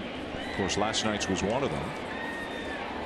But overall, the differences haven't been huge. Now Pillar's thinking about bunting his way aboard. The Blue Jays took 3 out of 4 from the worst team in the American League, the Minnesota Twins. Could have had 4 out of 4, had a lead into the 8th inning in the 4th game. They were shut out here in the 1st game before erupting for 3 homers and 8 runs last night. But I don't know if there's enough evidence to say, hey, they've broken out of their funk or the problems are behind them. It's still kind of a hot and cold proposition for this team from day to day offensively. And today isn't really a fair test because the hitting conditions are so difficult right now. It's tough to see, I can guarantee you that. This is when I did most of my hitting throughout my career during batting practice time. And it's tough. You can't really pick up the baseball. You can't see the spin on it, and it's tough for hitters. Not enough contrast between sunshine, or you don't get the full effect of lights playing a night game. Sabathia off the mound and just in time at first to get Pillar. Nice play by Sabathia. He really had to go a long way to get to the ball, but then he was very patient when he picked it up, turned and fired a strike to first base, and Romine gave him a good stretch. Austin Romine making the start at first base. Look how patient he is. Just turns, finds the first baseman, and makes a good throw. Barehanded it, and then once he turned around, he just located Romine and threw a good throw to the inside of the first base bag. So 2 down in the inning, and that brings up Devin Travis, who has reached on an error and grounded out. So officially 0 for 2 today. And 1 for 6 on his return to the active lineup as he hits a rocket down the left field line, but foul. You mentioned our conversation with Devin around his locker this morning. He said the first 2 at-bats I didn't even feel like I had legs. He said everything was just, I was so anxious, so nervous, so excited to get back and play. He hadn't played since July 28th last year. Not in the big leagues. Says because he almost had his career taken away from him, he won't take anything for granted again. There was so much difficulty in diagnosing the injury, and then once it was diagnosed, it was so unusual and required a significant surgery and a long rehab, and he was worried about ever getting the chance to play baseball again. Yeah, and it was such an unusual injury. Baseball hadn't seen many injuries like this. They had to go in and do exploratory surgery in September and then go in November and repair the injury.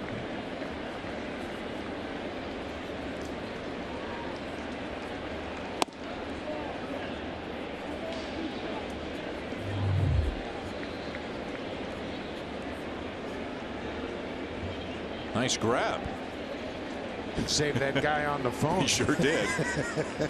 Superman T-shirt guy on the cell phone did not have as good a shot at making that play as that kid did. Yeah, that guy talking on the phone might have taken it right in the beak.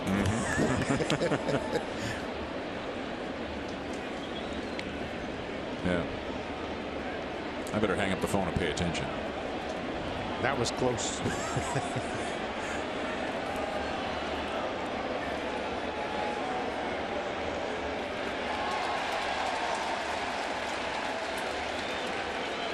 Here's the 1-2 again to Travis. And a swing and a miss to get him and end the inning. 7 strikeouts for Sabathia through 7 very good innings, but it's the Blue Jays hanging on to a slender 2-1 lead here in the Bronx. 7th inning stretch.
Cast is presented by authority of Rogers Blue Jays Baseball Partnership and may not be reproduced or retransmitted in any form, and the accounts and descriptions of this game may not be disseminated without the express written consent of Rogers Blue Jays Baseball Partnership.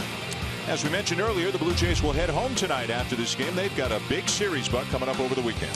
Well, they sure do. The Red Sox will be in town. It'll be the second time Boston has been at Rogers Center this season. Joe Kelly just coming off the disabled list, throwing very well. 2-0 on the season. Aaron Sanchez was moved back a day to make this start tomorrow night against Boston. And Porcello Stroman on Saturday. And Price and Dickey on Sunday. And the Blue Jays will try to cool off the red-hot Boston Red Sox bats, and John Gibbons in his pregame scrum with the media today said the Red Sox look like they're our ball club a year ago, the way they're swinging the bats. Boston 29-17 at the start of play today. Jackie Bradley Jr. is on a 29-game hitting streak. Xander Bogaerts is on an 18-game hitting streak.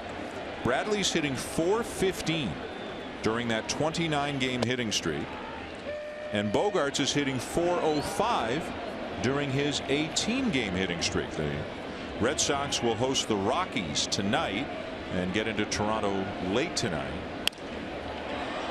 Alex Rodriguez lifts a fly ball into right field. Right there is Jose Bautista. You know what the Red Sox have done? They have developed their own players. Betts and Bogaerts and Bradley and Shaw, and they're all homegrown players that have grown up together. So they help each other fight through the down times. And Jackie Bradley, last year he had a little run in August where he was swinging the bat, and then he had a slump again. But teammates have propped him up. Those young guys are really close over there in Boston, and they help one another go through the tough times. They've got another one. Blake Swihart, who was their catcher. Christian Vazquez came back from his elbow surgery, better defensive catcher. Swihart goes to the minors, plays some outfield. Now he's back playing left field. Had a couple of triples 2 days ago in a game for the Red Sox. Yeah, and the whole thing about it is when you develop your own players, first of all, they're cheaper because you don't have to pay free agent money like they did with Rusney Castillo, the Cuban free agent. Made him $72 million, and he's in AAA. And that's one thing that Dave Dombrowski said as McCann hits this ball down the left field line but foul. Dombrowski and John Farrell both have said they got to put the players on the field who helped them win, and Dombrowski's not emotionally invested in the players that were signed by the previous regime. So Sandoval, now they benched him before they knew he was hurt. They benched Sandoval, who's got a huge contract. They send down Castillo's got a huge contract. They're putting the guys on the field who deserve to play. Yeah, and that's the only way you can operate. I mean, if you are hamstrung with bad contracts and you have to play those guys, players know if there are better players on the bench that you're not doing everything in an effort to win. Just trying to save face for bad contracts. McCann has walked and grounded out tonight as he bats here in the bottom of the 7th inning. 2-1 Blue Jays in the rubber match of the 3-game series. Happ into his windup, and the 0-2, a swing and a ball hit to the right side. It'll be Barney from the edge of the outfield grass throwing him out for out number 2.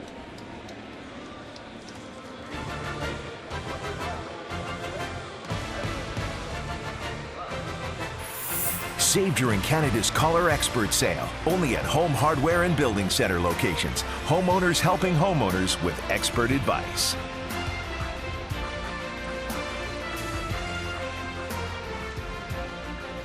With 2 down here in the bottom of the 7th inning, the Blue Jays leading 2-1. And how about the job that Jay Happ has done in this game? Just a run on 3 hits. Chase Headley, the batter, had a base hit off him his last time up. Just another very strong performance by Jay Happ. Quality pitches with all of his pitches, and that's been the difference this season. And Jay has confidence that he can throw the breaking ball, the curveball, the changeup. He's got a sinking fastball now. And I have to emphasize it once again. The tempo that he has is beneficial to everybody. It's beneficial to himself. He doesn't have a lot of time to think about things. Just grab the ball, get a sign, and go. Pete Walker's always encouraged that. And the infield, they're always on their toes because he works so quickly. So efficient today, too. The pitch count is very low. John Gibbons would love nothing more than, if he needed the bullpen at all, just to need Osuna in the 9th inning. Yeah, and that would be the ideal situation. A couple of starts ago in San Francisco, he threw 111 pitches and then came back and had his shortest outing of the season, just 2 innings against Tampa Bay. And John Gibbons said, you know what, that might have been too much. He tried to get the complete game, went 8 2/3 against the Giants, threw 111 pitches in his next start. He just didn't have much. Well, his last one against the Twins, which was 5 days ago, he threw 95 pitches through 7 1/3. He's only at 86 right now with 2 outs in the 7th inning. You'll see a lot of guys and good pitchers too. 7 innings, they're done. They can be over 100 after 6 innings and not get much further. Garrett Cole today was over 100, only pitched 5 innings for the Pittsburgh Pirates. But Happ very efficient in most of his starts this year. But down and in, ball 4. Just as we say that, a 2-out walk and a base runner for the Yankees. Well, obviously any base runners in a 1-run game really perks up your manager's eyes. He's watching real close now, and the bullpen for the Blue Jays still quiet. Nobody is stirring. Nobody has started to stretch. They're just all kind of watching Jay Happ, impressed with another good outing. Tying run at first with 2 down in the 7th inning, and here's Didi Gregorius. On the appeal, he didn't go. Gregorius has flied out and had a base hit to extend his hitting streak to 9 games.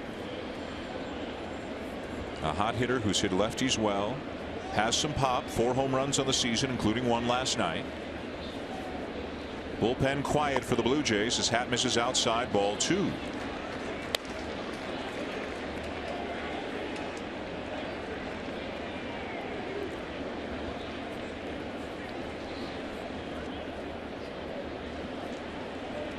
Nobody throwing yet, but Gavin Floyd doing some stretching, and now it looks like he is going to get up and start throwing.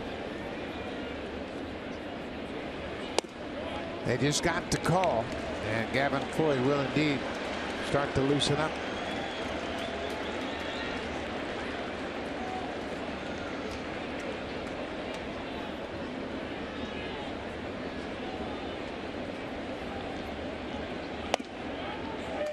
Three and 1. I'm trying to get this last out, the elusive last out here in the 7th inning with the lead intact.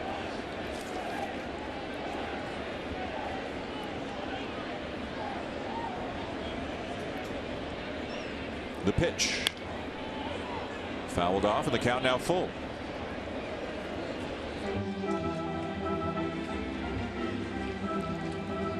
So that will give Headley a running start at first, and for the moment it looks like Smoke is still going to hold him on.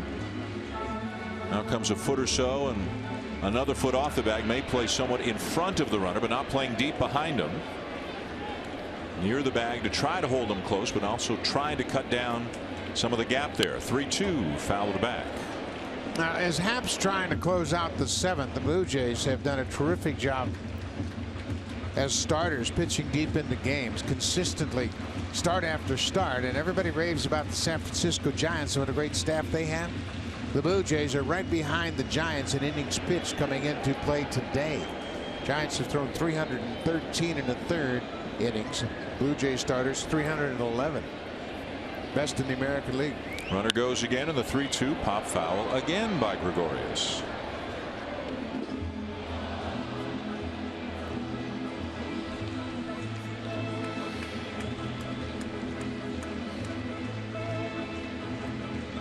Now the assumption is always in a situation like this that the advantage sways in the direction of the hitter when he keeps fouling off pitch after pitch. Happ trying everything that he's got to try to put away the Yankee shortstop.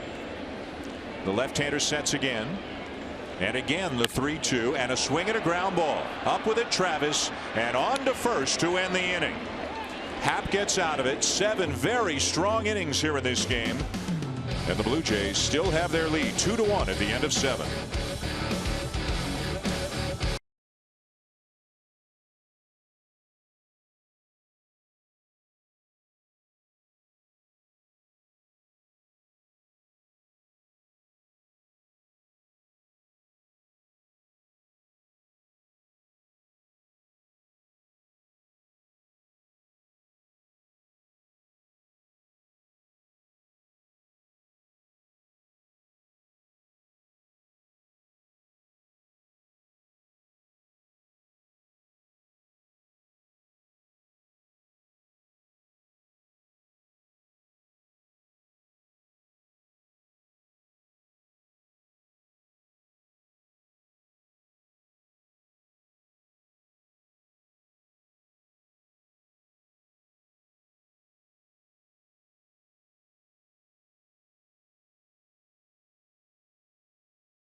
Finishes off the 7th inning, but then John Gibbons comes over and gives him a hug, and that's it. That's going to be all for Jay Happ after 7 innings today.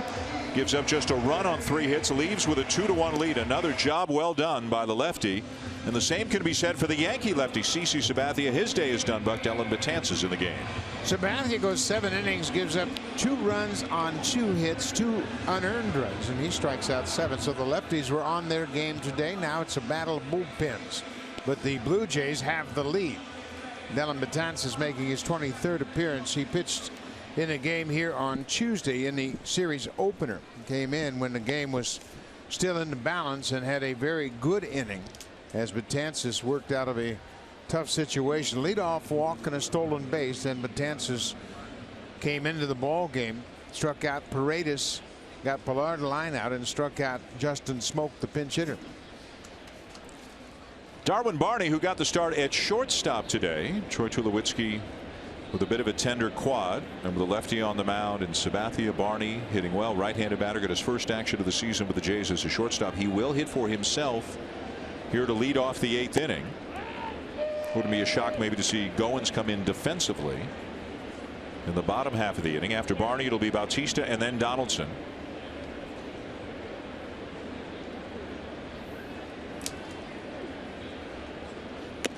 Oh, and 2. I think both managers are aware of sending their pitcher back out there to give the hitters a 4th look at the starters. Doesn't happen very often, and even as dominant as both Happ and Sabathia have been, they've both combined to allow just 5 hits and 3 runs. But that 4th at bat becomes very crucial. And Betances strikes out Barney on 3 pitches. Hey, Darwin, little smirky smile as he walks back because Betances has that wicked breaking ball. He's 6'8" to begin with. It's that hand on top of the ball creates a wicked breaking ball down and away from Barney. And when you're concerned about a 98-mile-an-hour fastball, you'll chase that ball in the dirt. Slider misses just outside of ball 1 to Jose Bautista. Bautista singled and scored back in the 3rd when the Blue Jays scored both of their runs. No scoring since then. The Yankees run came in the bottom of the 1st on a home run by Starlin Castro. Up and in at 99.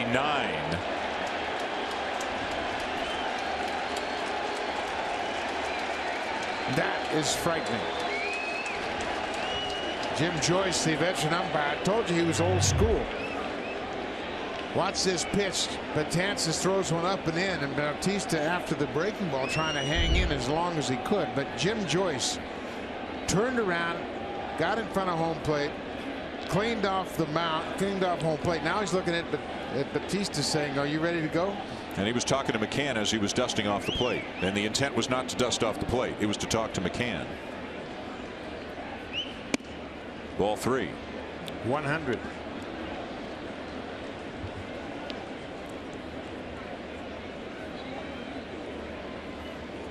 There have been situations recently with pitcher in Pittsburgh getting hit by Jordan Lyles, the Colorado pitcher, and Bautista crosses up the shift. He's got a chance to go for 2. And maybe a lucky break as the throw from Hicks bounced high up into the air, and good hustle out of the box by Bautista. He's rewarded with a double. Well, we talk about it all day long how deep the Yankees outfielders play, and Bautista picked up on that. When he saw the ball go through the infield, look where Hicks is in center, and look how far he has to run, and Bautista was running right with him, made a big turn at first and is able to slide in safely, and he might have got a break because it hit the edge of that dirt and popped up, but he was thinking double all the way. 3-0 swing, too. 3-0 green light off Betances. A double for Bautista. The Blue Jays looking to add to their 1-run lead. And here's Josh Donaldson 0 for 2 with a walk.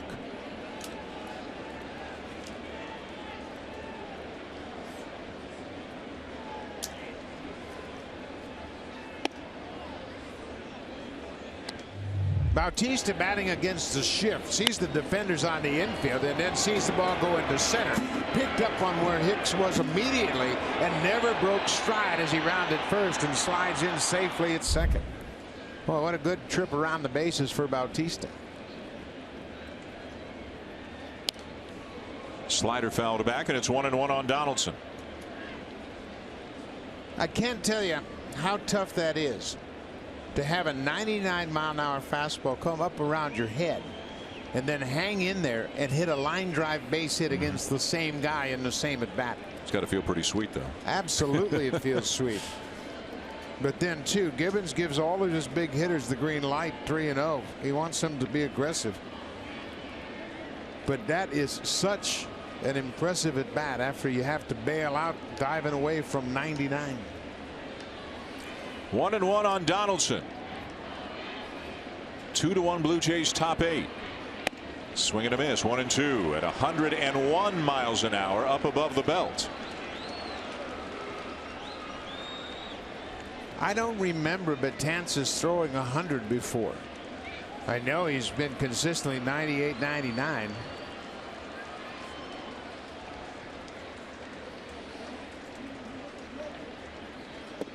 The slider taken low.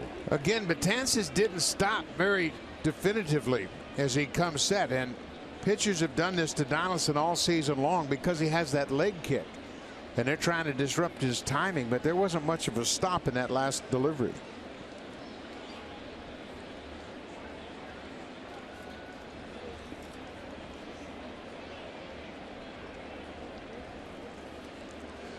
McCann to the mound. Josh Donaldson with 24 RBIs so far this season. One of the reasons why, Bucky, he is 0 for his last 15 with runners in scoring position. A guy who was so productive in those situations last year. And it's not just him. A bunch of guys on this team have been afflicted with that. But boy, would he love to cash in Bautista.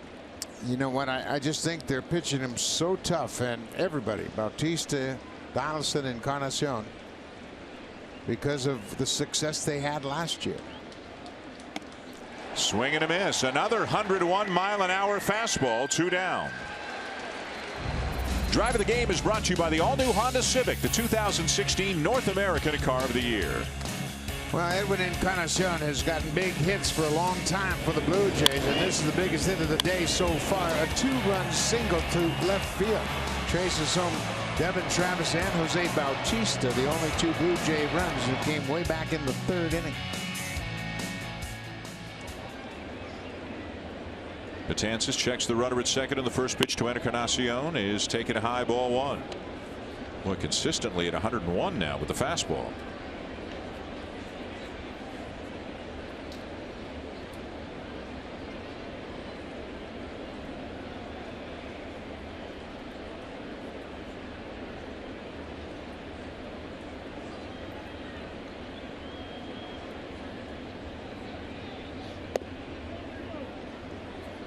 That is such a wicked combination. You see the difference in velocity, 101 to 86 on the breaking ball.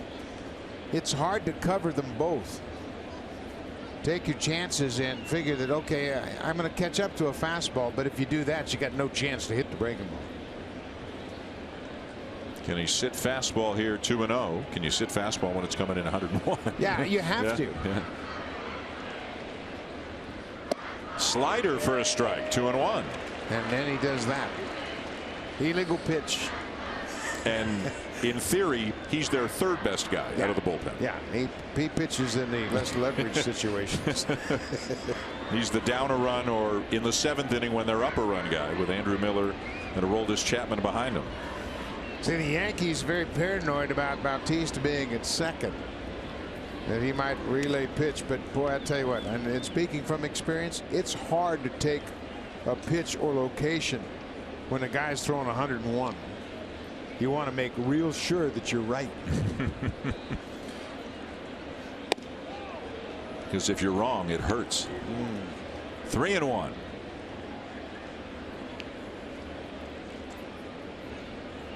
A 1-out double by Jose Bautista, who's trying to get the attention of somebody. I think it's Luis Rivera, the 3rd base coach. No, he wanted the count from the umpire. He wasn't sure of the count. Scoreboard had it 2-1. It is 3-1 on Encarnacion. And a slider popped up back of the plate. McCann couldn't find it. Now he does and makes the catch to end the inning. Blue Jays leave a man on. They're up 2-1 going to the bottom of the 8th. Time now for a Blue Jays Central update. Here are Jamie Campbell and Greg Zahn in the Samsung broadcast studio.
Just 1 run allowed.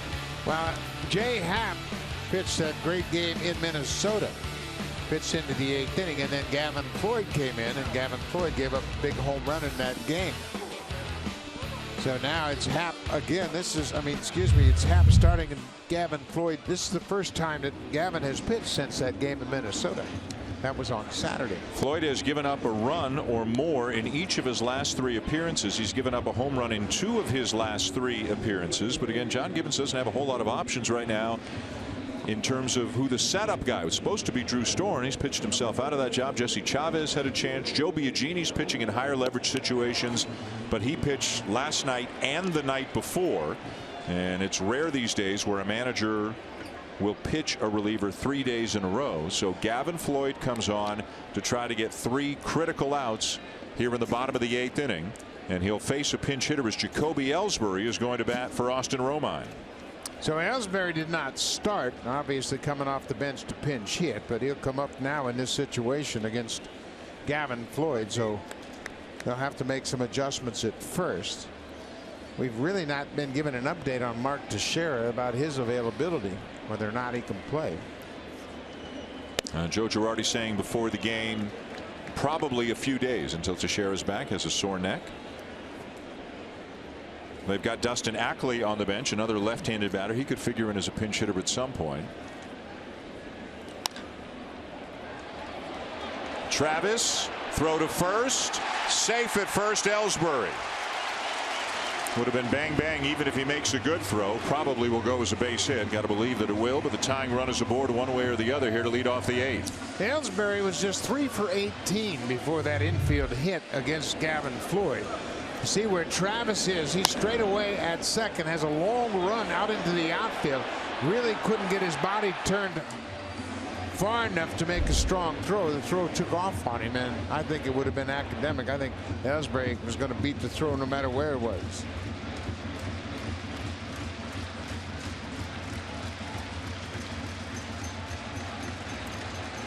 So here's Gardner. The Yankees with the leadoff man on and a guy with a very good speed in Ellsbury.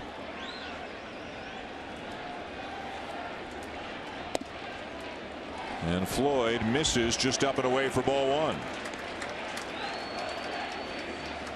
And look who's up in the pen for the Yankees. If you thought Betances threw hard, Aroldis Chapman is getting loose.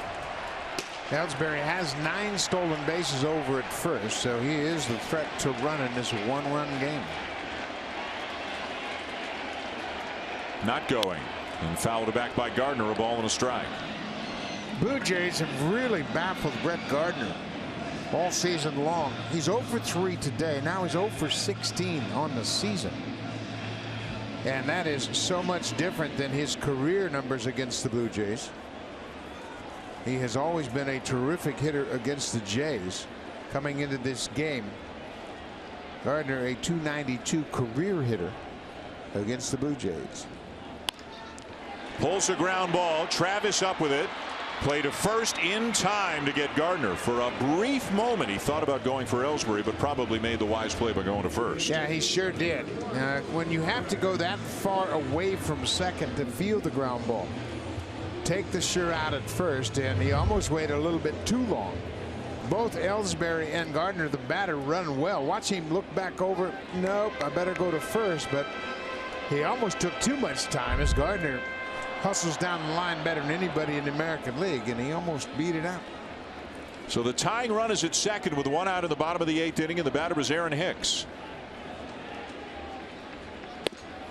How many times have the Blue Jays seen a narrow lead turn into a deficit in the 8th inning this year? This is such a key inning for them. Roberto Osuna has been so good in the 9th, but delivering the lead from the starter to the closer has been a major problem for this team this year. Floyd has gotten 1 out, looking for 2 more huge outs here this inning.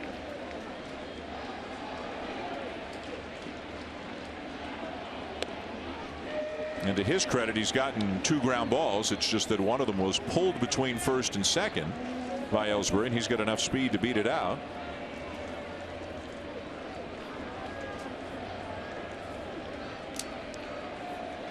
Hicks is 0 for 2 with a walk today, hitting an even .200 on the season. Switch hitter batting from the left side against the right-hander Floyd. Fly ball to left field. Saunders is there. That's out number 2. Well, Gavin doing a good job of keeping that ball away from Hicks, batting as a left-hander for the first time today. And that's about all he could do with that pitch. It was down and away with a little movement, and Ellsbury has to stay put at second. So now the batter is Starlin Castro, who homered way back in the first inning for the Yankees' only run of the ball game.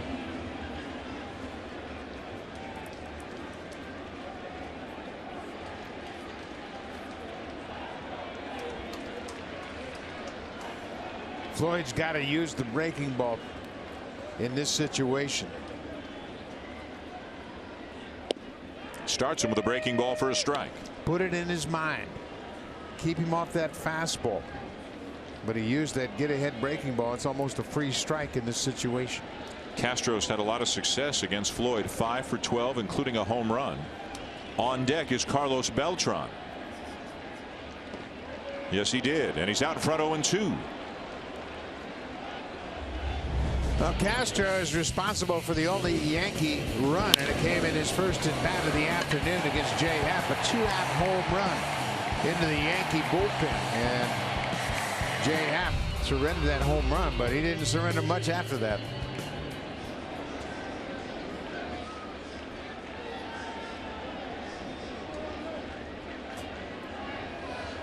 A check of the runner at second base. And the 0-2 pitch bounced in, and a backhanded stop by Martin to somehow keep that ball from going to the backstop. Yeah, man, that's just good fortune. I mean, there's no technique in this when he throws that breaking ball so far in front of home plate and outside. Russell just swiped at it.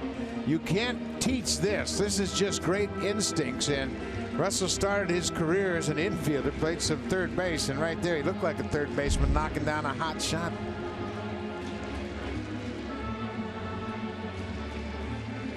You can't tell a catcher, oh, you got to get over and block that because it's so far out in front of home. You just got to swipe at it. He was fortunate he got his glove on it.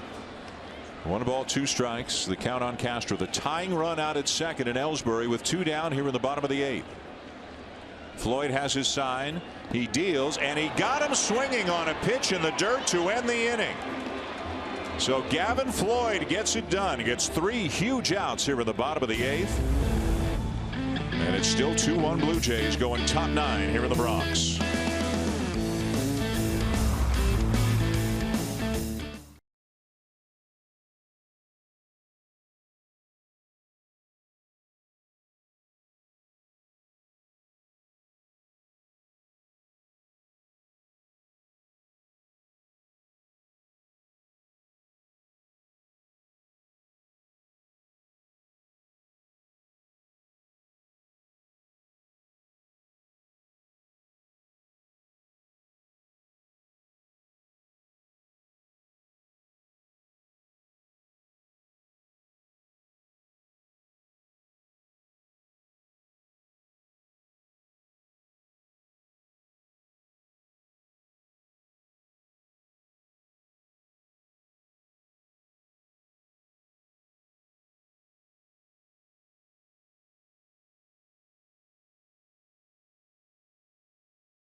Into the ball game here today, and Aroldis Chapman, and since Chapman came off suspension May the 9th, Buck, the entire bullpen has taken it up a notch. Well, they sure have, and when you have this safety net at the end of your bullpen, everybody else relaxes, because if you get in trouble, he's going to bail you out. And Chapman is a terrific fastball pitcher, but he also has a great slider and a changeup. If you remember, Chapman began his career as a starter in the Cuban National League, and he has all the pitches. He just doesn't use them very often, pitching in short relief. This will be his 8th appearance of the season. He's 6 for 6 in save opportunities.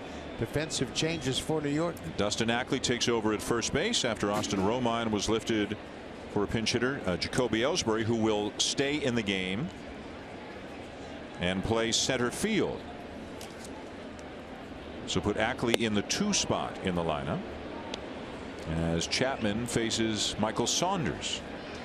So here you are, Saunders. You face a guy in CC Sabathia, a guy you never handle well. He strikes you out twice and then he hits you. And then you figure you might get a break out of the bullpen. And you get Chapman from the left side. Yeah, who throws 100, 103 at times. And this is the first time Michael Saunders has faced Aroldis Chapman. He probably could have waited another day before he had a chance to see him. Saunders, Smoke, and Martin here in the top of the 9th. Looking ahead to the bottom of the 9th for the Yankees, Beltran, A-Rod, and McCann. 4, 5, and 6.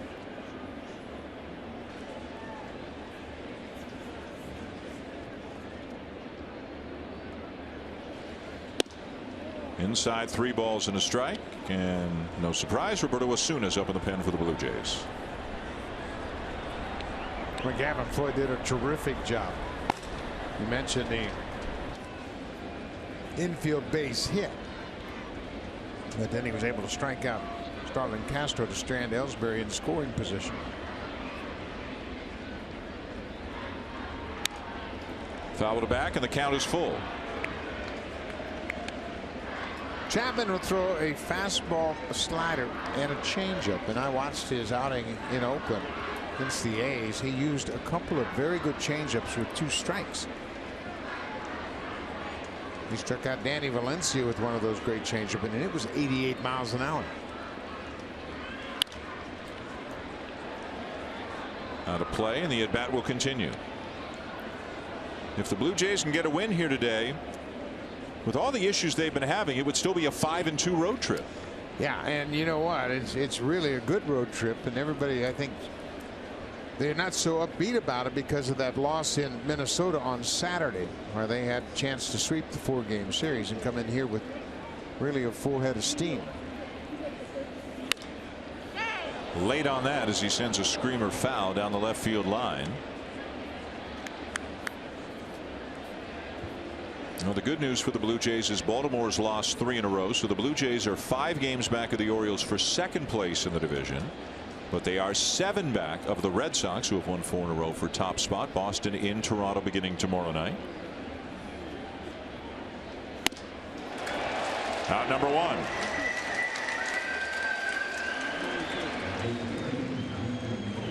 Michael Saunders has had one of his rare off days at the plate at the hands of CC Sabathia and Aroldis Chapman. Chapman dials it up to 101 and throws this fastball upstairs, and you can see Saunders is late and underneath that high fastball. No, it sounded like something he should swing at, right? I mean, you can't see it. Yeah, he heard it go yeah. by. Out number 1. Every once in a while, I got to tip the cap to a pitcher. Smoke 0 for 3, a line out and a couple of strikeouts. Blue Jays have just 3 hits today. There's number 4. Smoke with a 1-out single. 4 hits for each team now, with the Blue Jays leading 2-1 here in the 9th inning.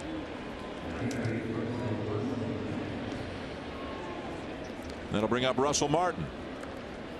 Martin is 0 for 4 in his career against Chapman. He's 0 for 3 today, coming off the 2-home run game from last night. And here's where how hard Chapman throws. I mean, you almost can't pull this guy. You just think about letting him supply the power, just trying to take the ball the other way, and the other way is Martin's natural stroke. This is only the 3rd time Chapman has pitched against the Blue Jays in his career. The other 2 appearances were in 2014 while he was pitching for Cincinnati. And the Blue Jays pinned a loss on him. And I know fans will remember a game in Cincinnati where they were down 8-0 after 2. And the Blue Jays came back. They tied it up and went on to score 5 runs in the 9th to come back from an 8-0 deficit and win 14-9 and put the loss on Chapman.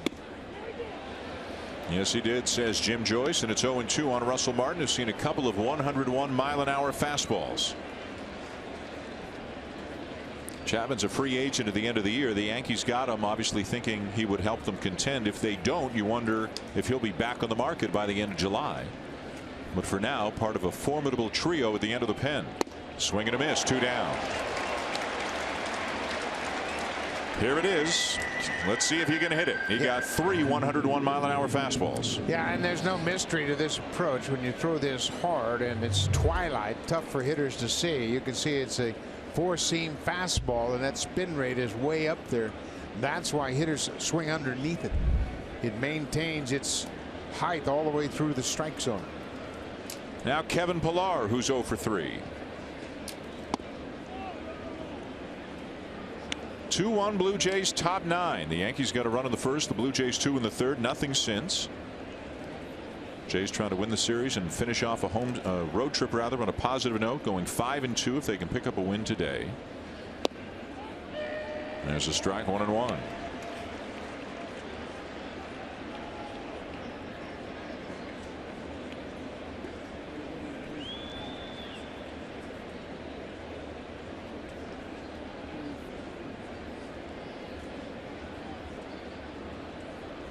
Smoke a very short lead at first, being held on by Ackley.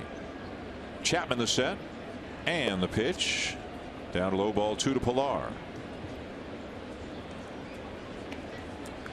Announced attendance here today, 38,391 for this 4 o'clock start here at Yankee Stadium. The Yankees heading down to Tampa Bay to take on the Rays for a weekend series.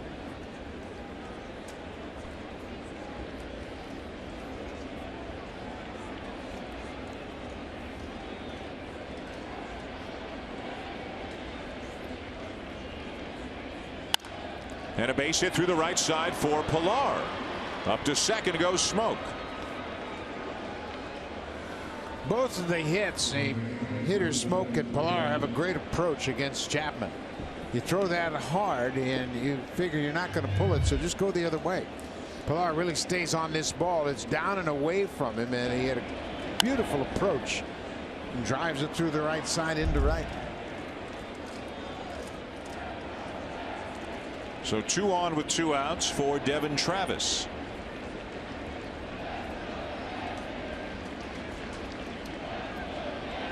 Travis 0 for 3, reached on an error and scored back in the third. Swings through a high fastball, 0-1.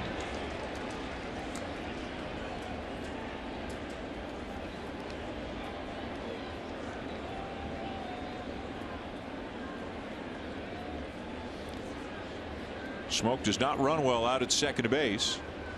Maybe giving it everything he has. If Travis can come up with a base hit, though, trying to tack on an insurance run for the Jays here in the 9th inning.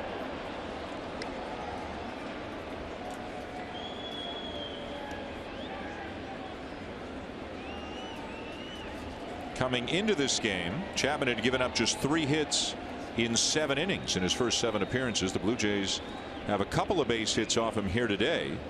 But can they turn it into a run or two? 1-1 on the way. Travis sends it foul off to the right. Devin using that same good approach he saw from Smoke and Pillar, trying to stay on that fastball and see if he can shoot it into right field.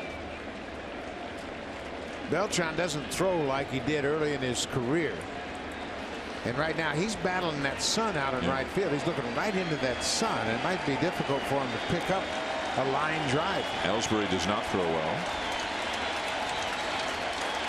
Crowd trying to encourage on Chapman.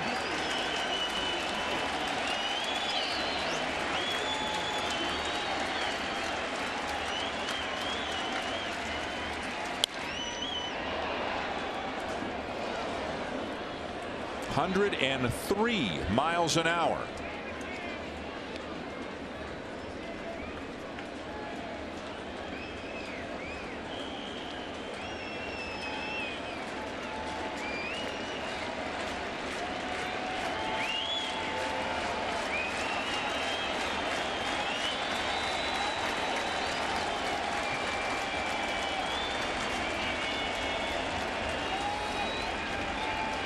Again, the 1-2 upstairs. 2 balls, 2 strikes. Another 103-mile-an-hour pitch. And it's effortless, really. I mean, it's a pretty good delivery. He's really sound mechanically. And as we mentioned, he was a starter throughout his career when he first signed with Cincinnati. Actually had him start 13 games in AAA his first year. Base hit into right field. Smoke is getting the wave around third. The throw from Beltran is not in time up the line as Smoke scores standing up. The other runners advance to second and third, and the Blue Jays have a big insurance run. What an at-bat by Devin Travis. Well, what an inning for the Blue Jay hitters against Chapman. Smoke, Pilar, and Travis all going the opposite way. Singles into right. Travis picks up his first RBI of the season. And it's a huge run. Another fastball in a good spot. That one was in. He was able to inside out it and shoot it into right. We mentioned Beltran doesn't throw nearly like he did earlier in his career, and he throws high and wide at home, and Smoke scores standing up. So it's now 3-1 Blue Jays. Second and third with 2 down. Here's Darwin Barney. Barney 0 for 3. A lot of pitches being thrown here by Chapman in this inning. This is huge for the Blue Jay hitters to be able to come out against Chapman, who has been deemed invincible and was 6 for 6 in save opportunities. This is not a save, obviously, but to be able to string together 3 hits here in the 9th is big. Check swing bouncer toward first. Chapman over to cover, and the inning is over. But the Blue Jays pick up what could be an extremely big run. They now have a 3-1 lead thanks to the RBI single by Devin Travis. Pumped to be back. His second game back with the team. They'll turn a 2-run lead over to Roberto Osuna for the bottom of the 9th.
Between the Lightning and Penguins. That series all tied up at 3 games apiece. The winner moves on to play the Sharks in the Stanley Cup Finals. 8 o'clock Eastern, 5 o'clock Pacific on CBC. Now to see if the Blue Jays can hold on here in the bottom of the 9th, we send you back to Dan Schulman and Buck Martinez. Barry, thank you. They got a big run on the top of the 9th, and Buck, they hand the ball to exactly the guy they want to have the ball in this situation. Yeah, this played out perfectly for John Gibbons. He talked about Gavin Floyd having the 8th, then he get to Osuna, and Roberto is 9 for 10 in save opportunities. This is his 21st appearance, and the thing that has really impressed me was how Osuna has picked up the slider this year. And early in the season, he had a save against Boston. He got a strikeout on a fastball, a strikeout on a slider, and a strikeout on a changeup. Osuna finished off last night's game, went 2/3 of an inning, a non-save situation. It was an 8-4 lead with a man on at the time. In his last 5 appearances, he's gone 5 innings, no hits, no runs. And overall on the season, a 1.35 ERA. He'll face Carlos Beltran, Alex Rodriguez, and Brian McCann. 3 wily old vets here in the 9th inning, with the Blue Jays now holding a 2-run lead. Beltran has struck out at all 3 at-bats today.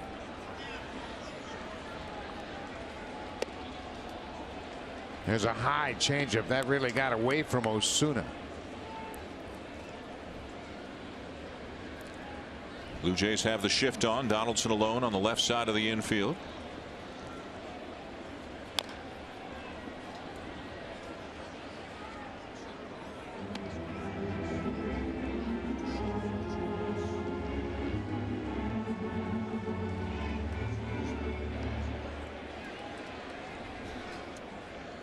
You see Travis, Barney, and Smoke on the right side of the infield. 1-2, swing and a miss. Change up by Osuna gets Beltran for out number 1. As we get an update, let's check in with Tim and Sid. Hey, fellas.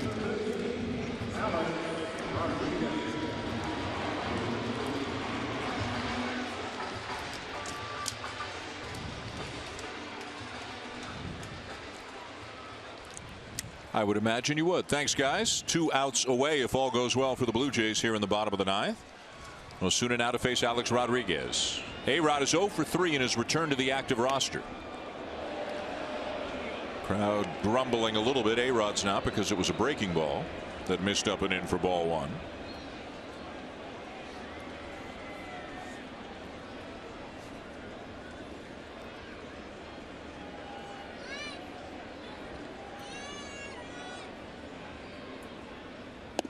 There's a fastball at 98, and it's 1-1. Yeah, you talk about the dimensions that Osuna has created. 98-mile-an-hour fastball. He strikes out Beltran with a changeup, and he still has that slider in the back pocket. This is a perfect time for another high fastball. I don't think A-Rod can catch up to it.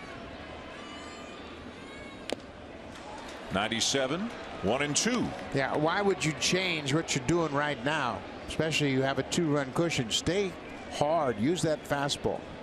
Don't give him a chance to catch up to the slider or the changeup. This is what teams have been doing more often than not against Alex Rodriguez this year and late last year as well. And there's hole number 1. Fastball coming again.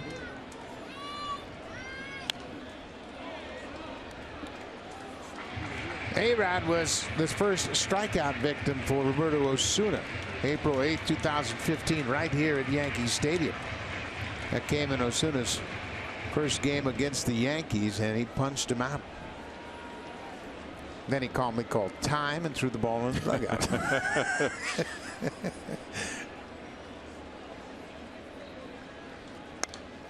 Another fastball and another foul back. Just stay with it. Keep staying with it. Yeah, there's no reason to change. You're beating him with the fastball now. Just make sure that you keep it down. Throw it hard. You can elevate it inside or throw it down and away low.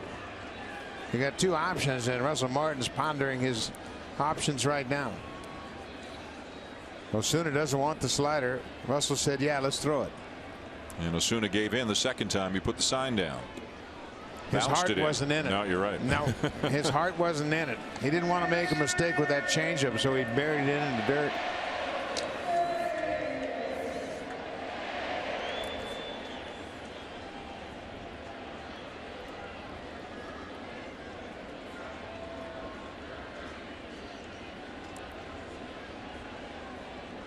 Fastball coming.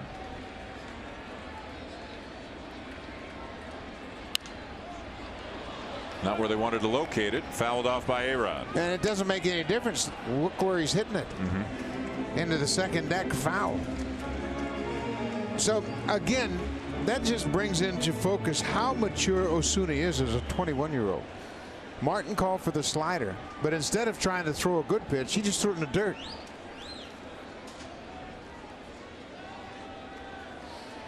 Going fastball away. Missed outside and a full count. Yeah, it doesn't make any difference. If A-Rod hits a home run, it's still a 1-run game, but you don't want to give into it. And you got a dangerous hitter. You got to get A-Rod out here.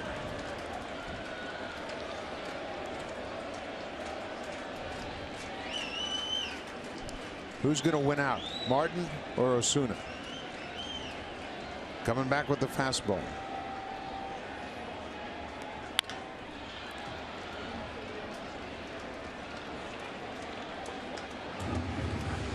Now, a lot of pitchers, even more experienced than Osuna, would say, man, I've thrown him a lot of fastballs. He's got to be looking for it. Yep. I don't care if he's looking for it. He can't hit it. He hasn't squared it up yet.